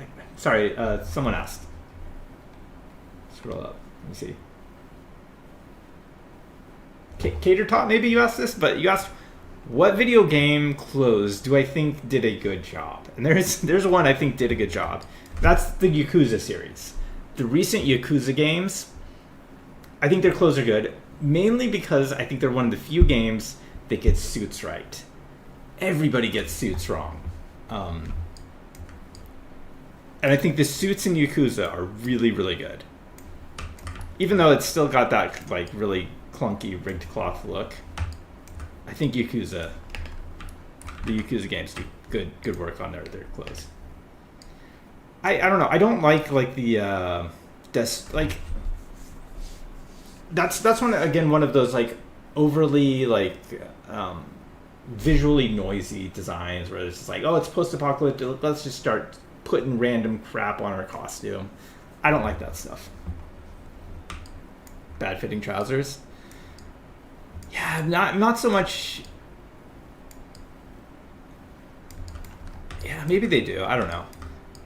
For me, it's suits though. It's because suits come down to two things: shoulders and lapels. You have to get the shoulders and lapels right, otherwise the suit just doesn't work. And I swear, when I see a creased lapel, I just die inside. I hate that. It's like, no, a lapel has a nice tight roll to it. It is not creased, and then the shoulders are just, they end up looking stupid. No one gets suits right. Okay, so this. So I've got too much volume here, right? So I've got this like weird buckling in here. I'm gonna try and remove that. That's actually pretty easy to remove, because when you have a fold like this, when you have a bump like this, what that means is there is too much fabric that is getting compressed this way. So I just need to remove some of that fabric, again, in a triangle shape, because everything in a pattern is a triangle. So I'm literally just gonna remove this fabric, and you can actually physically just cut it out, right? So if I find the point of this, right? So I'm like, I want to remove this much fabric, and I can just cut this out, and then that's going to close it up, and it should smooth this edge out. But the more simple way, and this is in pattern making, this is like the slash and spread. This is what they're talking about when they say slash and spread. Instead of cutting that out, I'm just going to rotate it, because I'm doing the same thing. I'm removing that volume from here. So I'm going to add a point here, point there. And I'm just going to rotate this down like that. So my end result, if I had cut this out and sewn this back together, I would end up with this shape right here, right? I would end up with this. I'm doing the same thing as physically cutting that volume out, but I'm keeping this edge the exact same length. So I'm not screwing up the sewing line length up here. I'm just removing volume in this area. So I'll do this a lot when I'm working on a garment like this, and that's basically what I'm doing.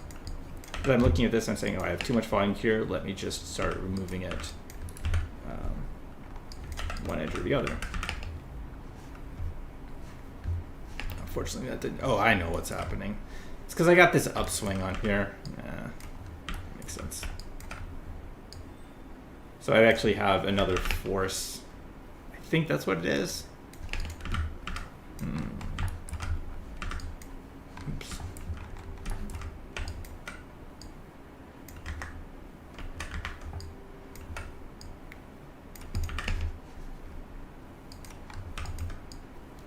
Okay, the other thing I do need to do on this is I need to add that extra bit of lining in there.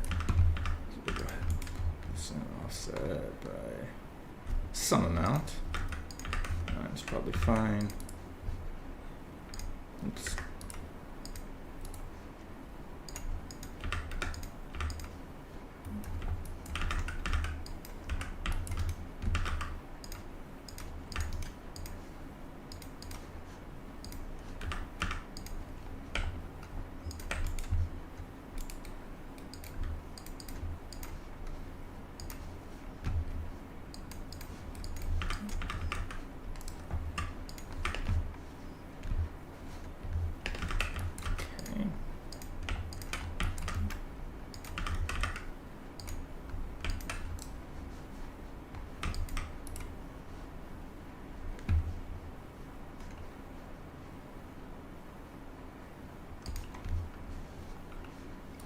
Under. There we go.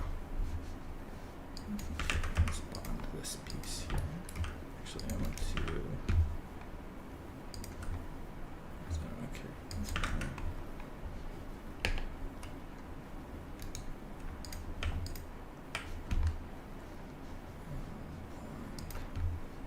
Okay, so we'll do like a.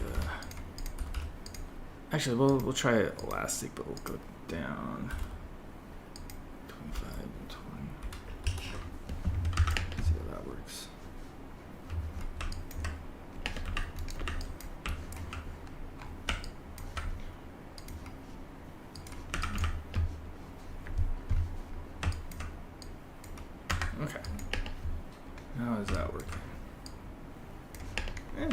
It's fine.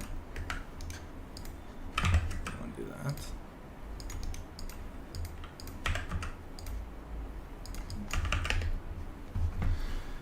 that. A lot of Japanese games have great fashion. I wouldn't go that far. A lot of Japanese games have really bad fashion too. always room for more belts. Hot take, but you know what? I'm fine with it. I love some belts. Love a strong belt game. Yep. Yep. Alright. So where is this coming? Okay, so is my seam. Yep, this seam is in the right place, although it looks like this is actually going down further. This gets a lot harder once you start adding your lining layers. Okay, I think I do want this to come down. Just a bit here. So I need my side seam to come in a little bit more here. Like so. Okay, 10.1 on that. Let's start there. Oh no. Okay.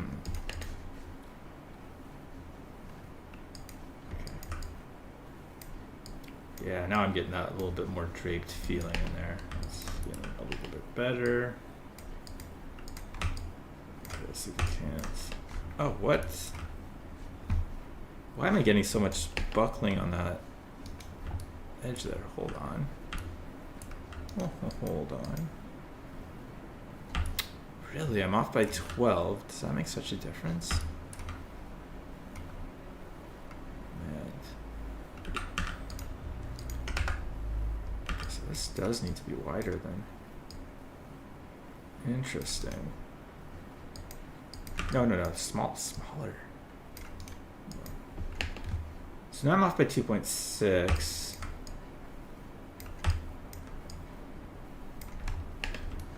Why am I getting so much bunching right here? I feel like I shouldn't be getting this much bunching.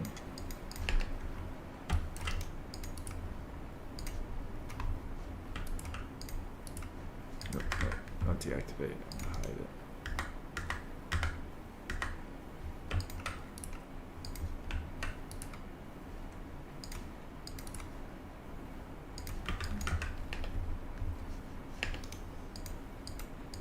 I'm off by 2.4 there. What about here? 0.4. This is weird.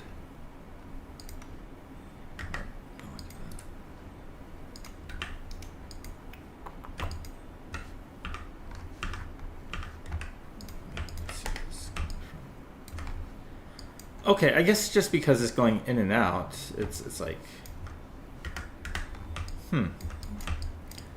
I am surprised that it bunches up that much, but I guess that makes sense. That is correct. Okay, that's fine then.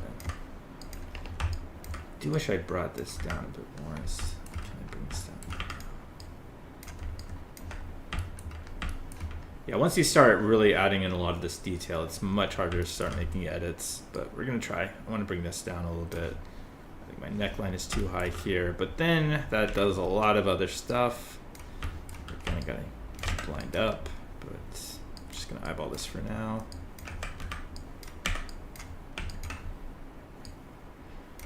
And then we're going to have to adjust this hinge up here. Let's see if that works. Where do I stand? I don't like AI. Someone asked me this earlier in the stream too. I don't like it. Not gonna use it. That's all. Really all I have to say about that, you know.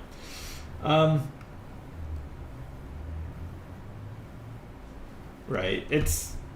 Yeah, I don't have anything like deep or any deep or philosophical takes on it, except I don't like it. Most of the people artists I spend time around don't like it. And yeah, that's about it. Won't use it, don't like it. It's Jimbo. Yes, I'm feeling good about this one. I feel like this one I can leave up. I feel like I haven't made any just massive blunders. The garment, I feel like it's in a pretty good spot. the information, I feel like I've shared it passionately, but it's not. It's mostly accurate. So yeah, feeling good about this.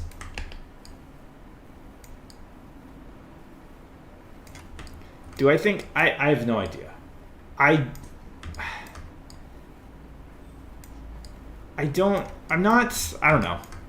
Like I said, I don't have any really deep thoughts on it at all. I just don't like it. I won't use it. That's pretty much it.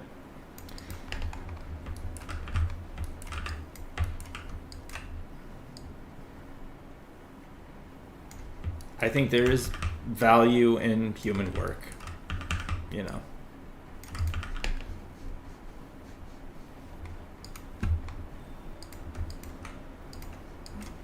I wish I'd made this hood a little bit better. I guess because it's so thick and chonky, and I've got it crisscrossed at the front, I'm getting an asymmetrical drape in the back. Yeah. I'm surprised that it, I guess, yeah, that's a really thick offset on the front. So I guess it makes sense that it's draping asymmetrically like that, but I am a little surprised it drapes that asymmetrically. Okay. That's fine. No, I don't like this. This back of the sleeve is not fitting super well, so let's see if we can fix that up. See what happens when I move this down. So this is one of my favorite pattern making. I guess it's a technique. Is I just move an edge and I see what happens. Like I'm not. When I move this edge down, just because I've done this so many times, I have a general sense of what might happen, but I don't really know, so I'm just like, let me move this down and see what happens. And then you can see which way the tension is going. And when you have these differences in tension, that's what creates the wrinkles or the drape of the fabric. So I'm like, okay, I know when I move this edge that way, this effect happened to the fabric. So you can kind of extrapolate from the information that that's given you. So if I move it this way, then this other visual effect on the fabric is going to happen.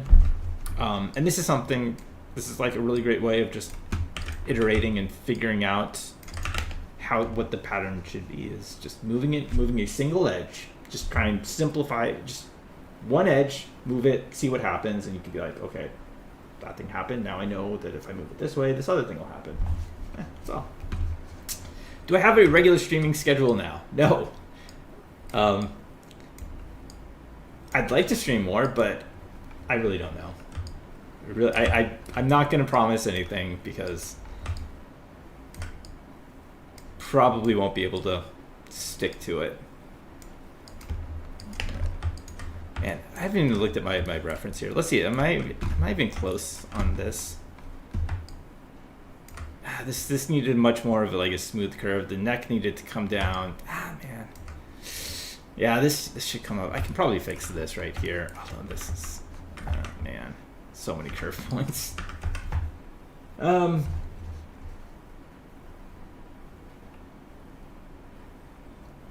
Yeah, for personal work, yeah. Okay. Man, do I need to fix this this curvature on the things. That is not. It's not right. Dang. Well, sometimes you just got to do it. You just got to jump in and do it. All right, let's delete all that because there's too many internal lines, too much stuff to figure out here. So we got to go back. That's all right. That's fine. And then while I'm at it, we're just going to move this down quite a bit.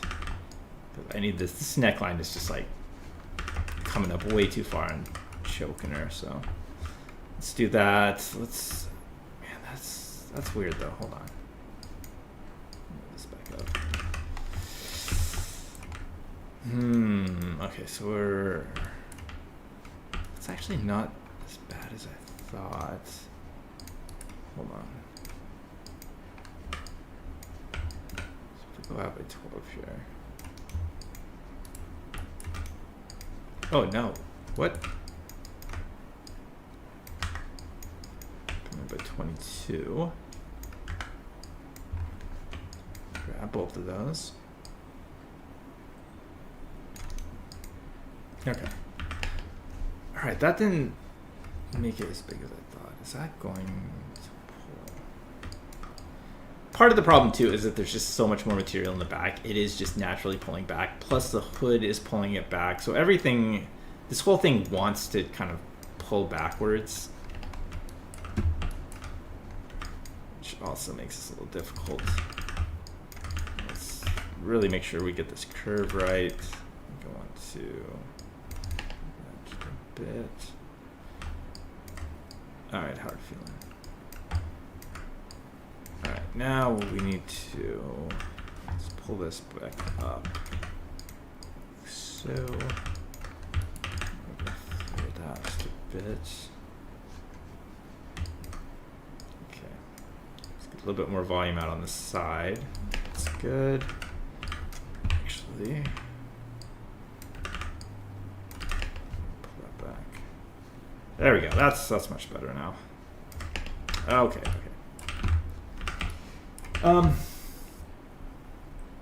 Just hoping to catch your next stream. Yeah, if it is, it's gonna be on either Friday or Saturday, because I do have work on weekdays, so I can't really stream on weekdays.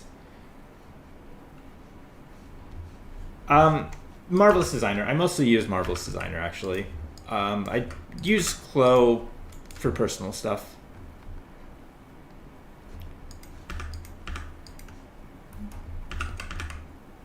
Wait, I don't want to cut and sew this yet. Hold on. Okay, let's see. Layer clone under. Yeah, that's good. Offset by 3.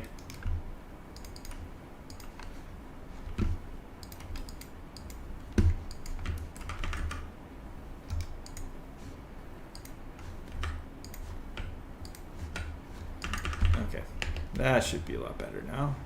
I just need to bond this thing. All right.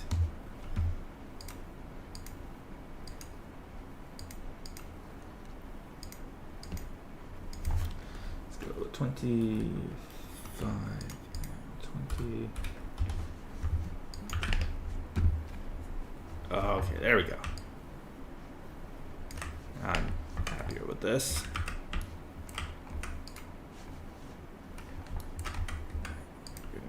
I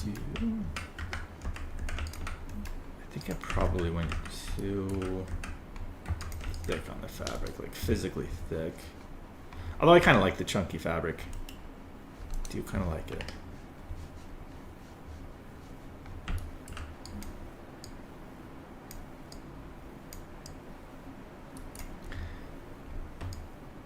Oh yeah, I forgot to sew that together.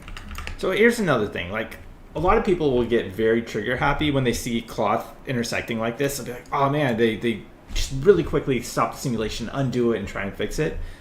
Marvelous Designer actually does a pretty good job of just like naturally resolving. You just got to be a little bit patient, just kind of coax it along.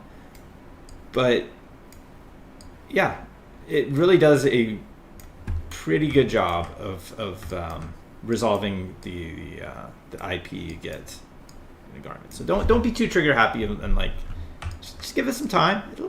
It usually gets there. It's pretty good about it. Okay. I think on this hood we're too thick for sure. So let me reduce the thickness on that. 2.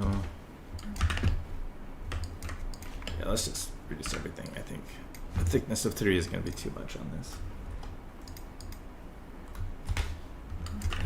Do a bit more of a buckling. Let's actually lower the bend a little bit on this, I think. 37, yeah, I think we'll go 31 and 34. So hopefully let that bend a little bit nicer. You know, this could probably be single-sided except for this top edge. Yeah, I think that's better. That's going to be better. That's the way hood is anyway, so that's correct.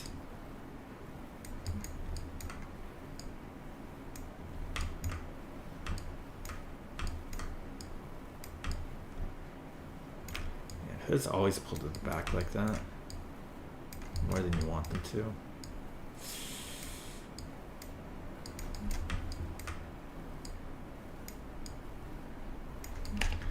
I think, what am I looking for here?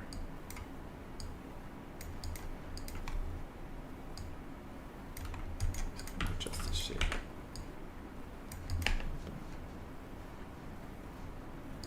See if I can get a nicer shape on this hood. What's that gonna do for me? Okay.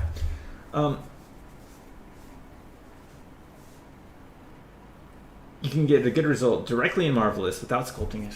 Yes, that's absolutely true, Chris. You really can get really nice draping on your fabric.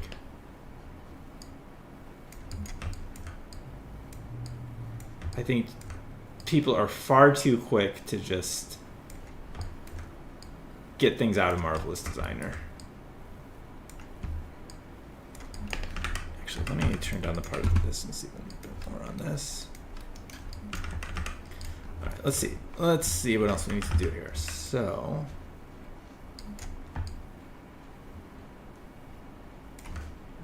got that. Let's do like a proper headed gray.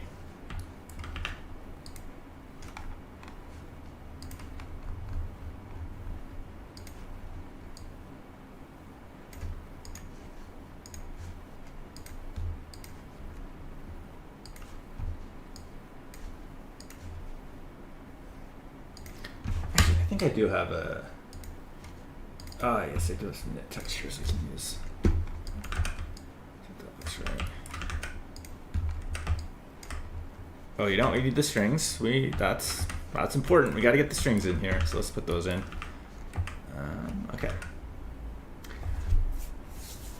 You feel attacked? You know what, Nathan? If you haven't felt attacked by now, then I'm not doing my job. Welcome to the stream, you know? Okay. Let's see. My particle distance while working is 7. I keep it at 7. I keep it pretty low. 20.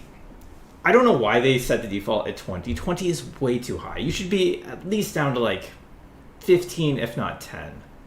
20, I just feel like is so high. It doesn't matter how good you are at it. Everything is going to look terrible at 20. I really feel like 5-10 years ago, when computers still kind of sucked, 20 made sense.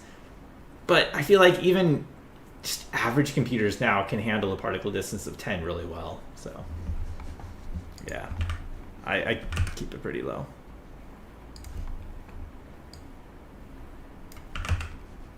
Wait a minute. Where's my little thingy? Oh. There we go. Okay. Let's get some strings in here.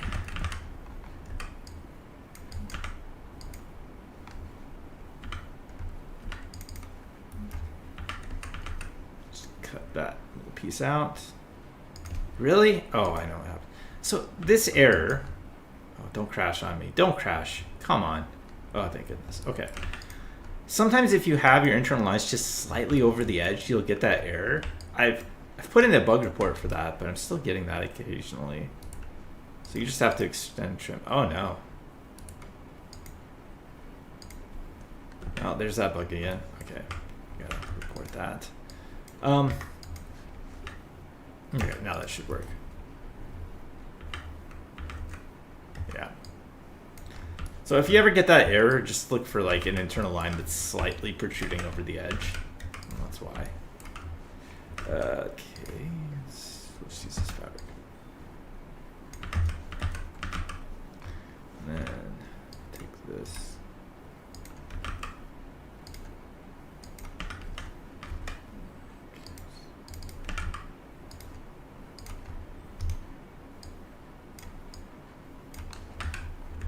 We're just gonna eyeball that. No need to be super precise.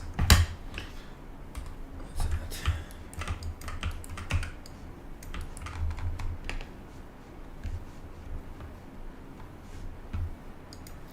now because this one is a small piece, I'm going to turn my particle distance down to 5. And the other thing about particle distance, it does matter a lot what you're making. Like a big circle skirt, I'll turn that particle distance up to 15, right? Maybe even 20 if it's just like a big area. But if it's a smaller garment, I'll turn the particle distance down lower. It depends on the amount of detail the garment has. So it does depend on a lot of circumstance, like what circumstances are. There's no one right answer for a particle distance. All right, now to make a tube is super easy.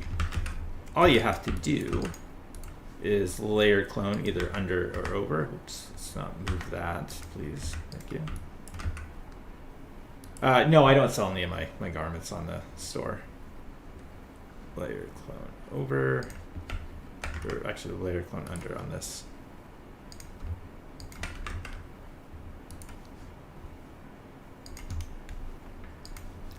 Okay, you want to switch your sewing lines from, you don't want them to be turned, you want standard sewing lines.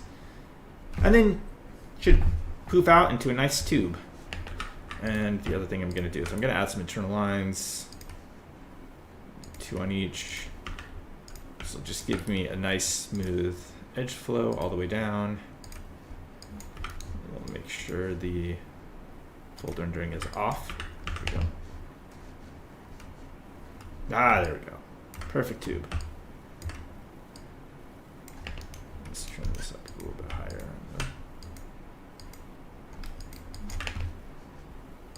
Okay.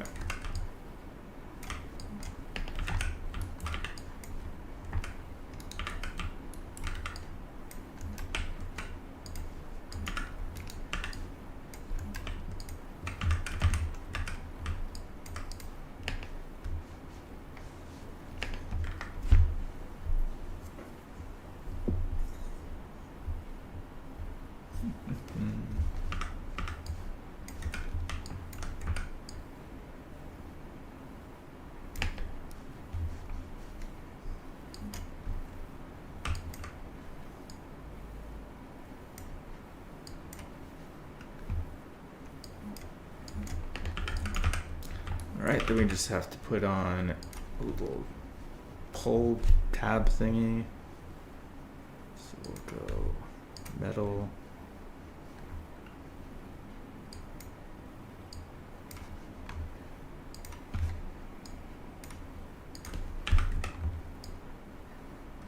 It really is the little details that sell this stuff.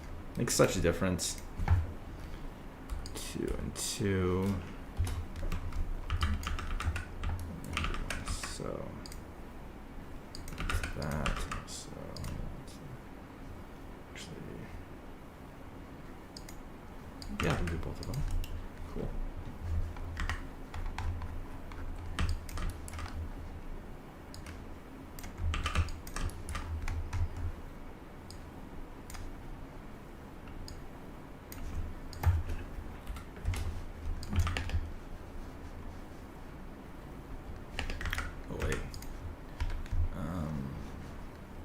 Spawned it.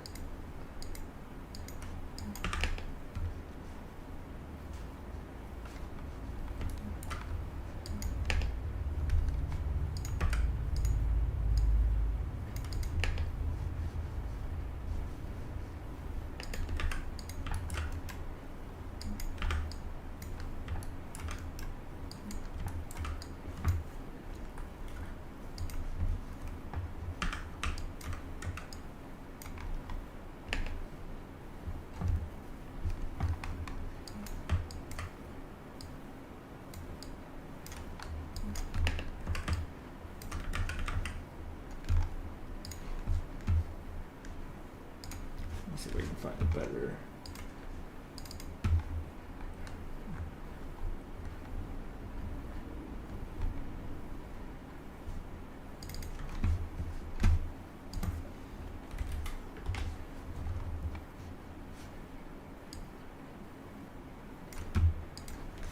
Where's my proper normal maps? Oh, here we go. That's good.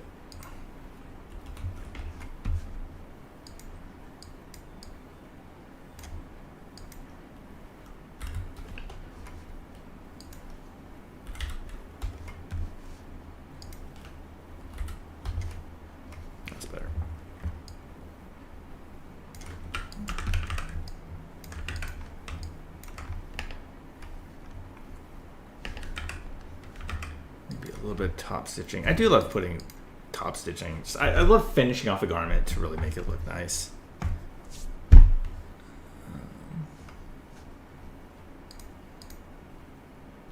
It's like my reward for spending so much time pattern making the thing, because you can just fiddle around with it and make it look pretty. Where's my thread thing?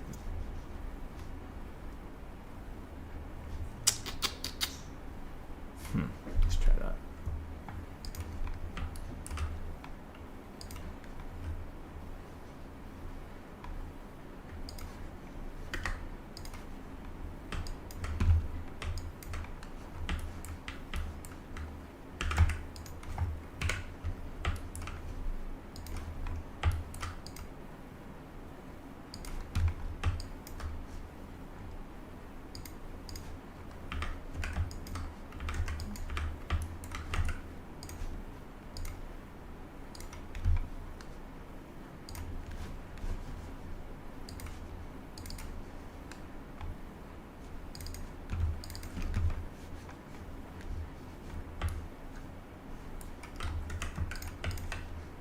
Oh, I think I need to fix these sleeves.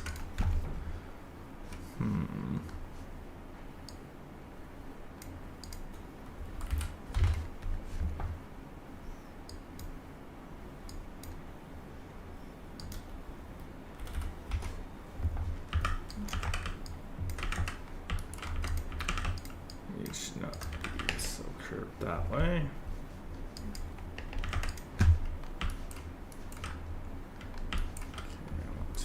Flare this a little bit here.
Should probably be.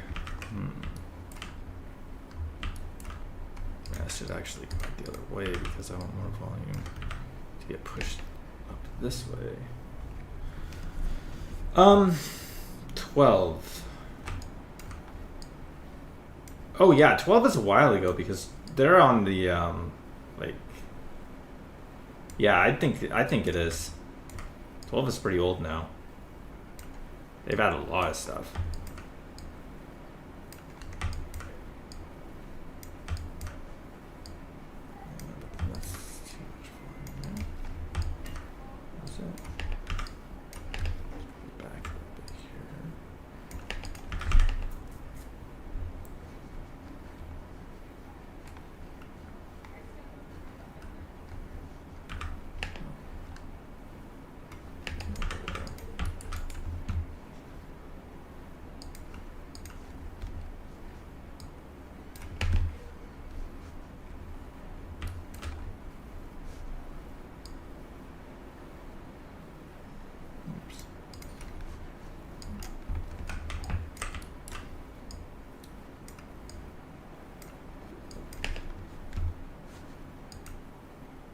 This is one of the things. Sometimes it doesn't apply the bonding equally to both sides. I've run into that a couple times. I mean, it's just a combination of fabric properties and getting it tailored correctly. Well, it's mostly the tailoring. It is mostly the tailoring. And then some of it is fabric properties. So here's the thing to think about when it comes to folds. Because I think a lot of people just refer to folds as a visual surface thing. Where it's like, folds are they're a visual representation of certain forces happening. And that's kind of the way you have to think about it when you're using Marvelous Designer. It's like the fold happens for a reason. There's some compressive force or extension force.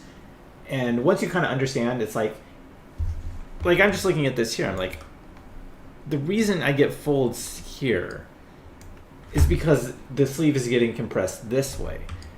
If I want more of this in this area, then I need to pull this fabric down here, so that it gets compressed more in that area. And it's just, you've got to think of wrinkles as just a visual representation of some forces that are happening internally in the garment. And once you start understanding that, then it's easy to just kind of set up your garment to create the folds and wrinkles that you want. Do I ever use the steam tool to correct weird folds? Never to correct,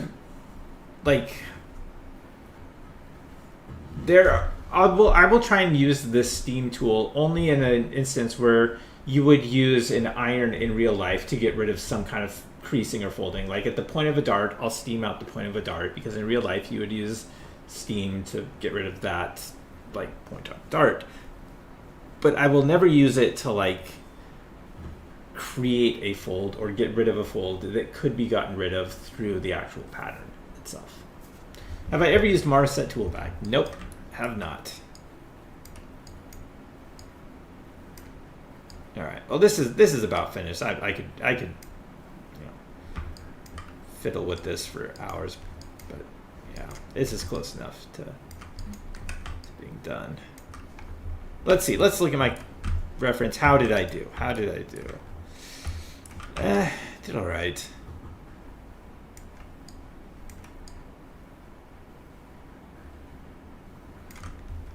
There's a few things I wish I'd done differently, but in terms of translating this over to a more stylized figure, I think this went okay. About as well as could be expected.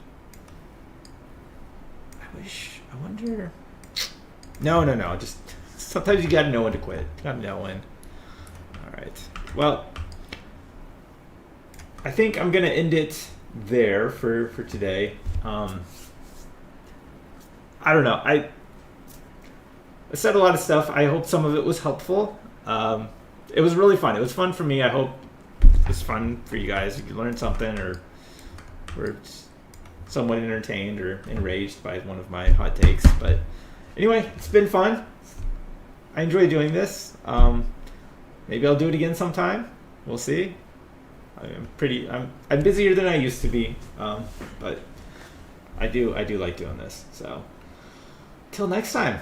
And I think I'm gonna keep this one up. We're not gonna delete this one, so you guys can reference it. All right. Thanks for watching. See you next time. Bye bye.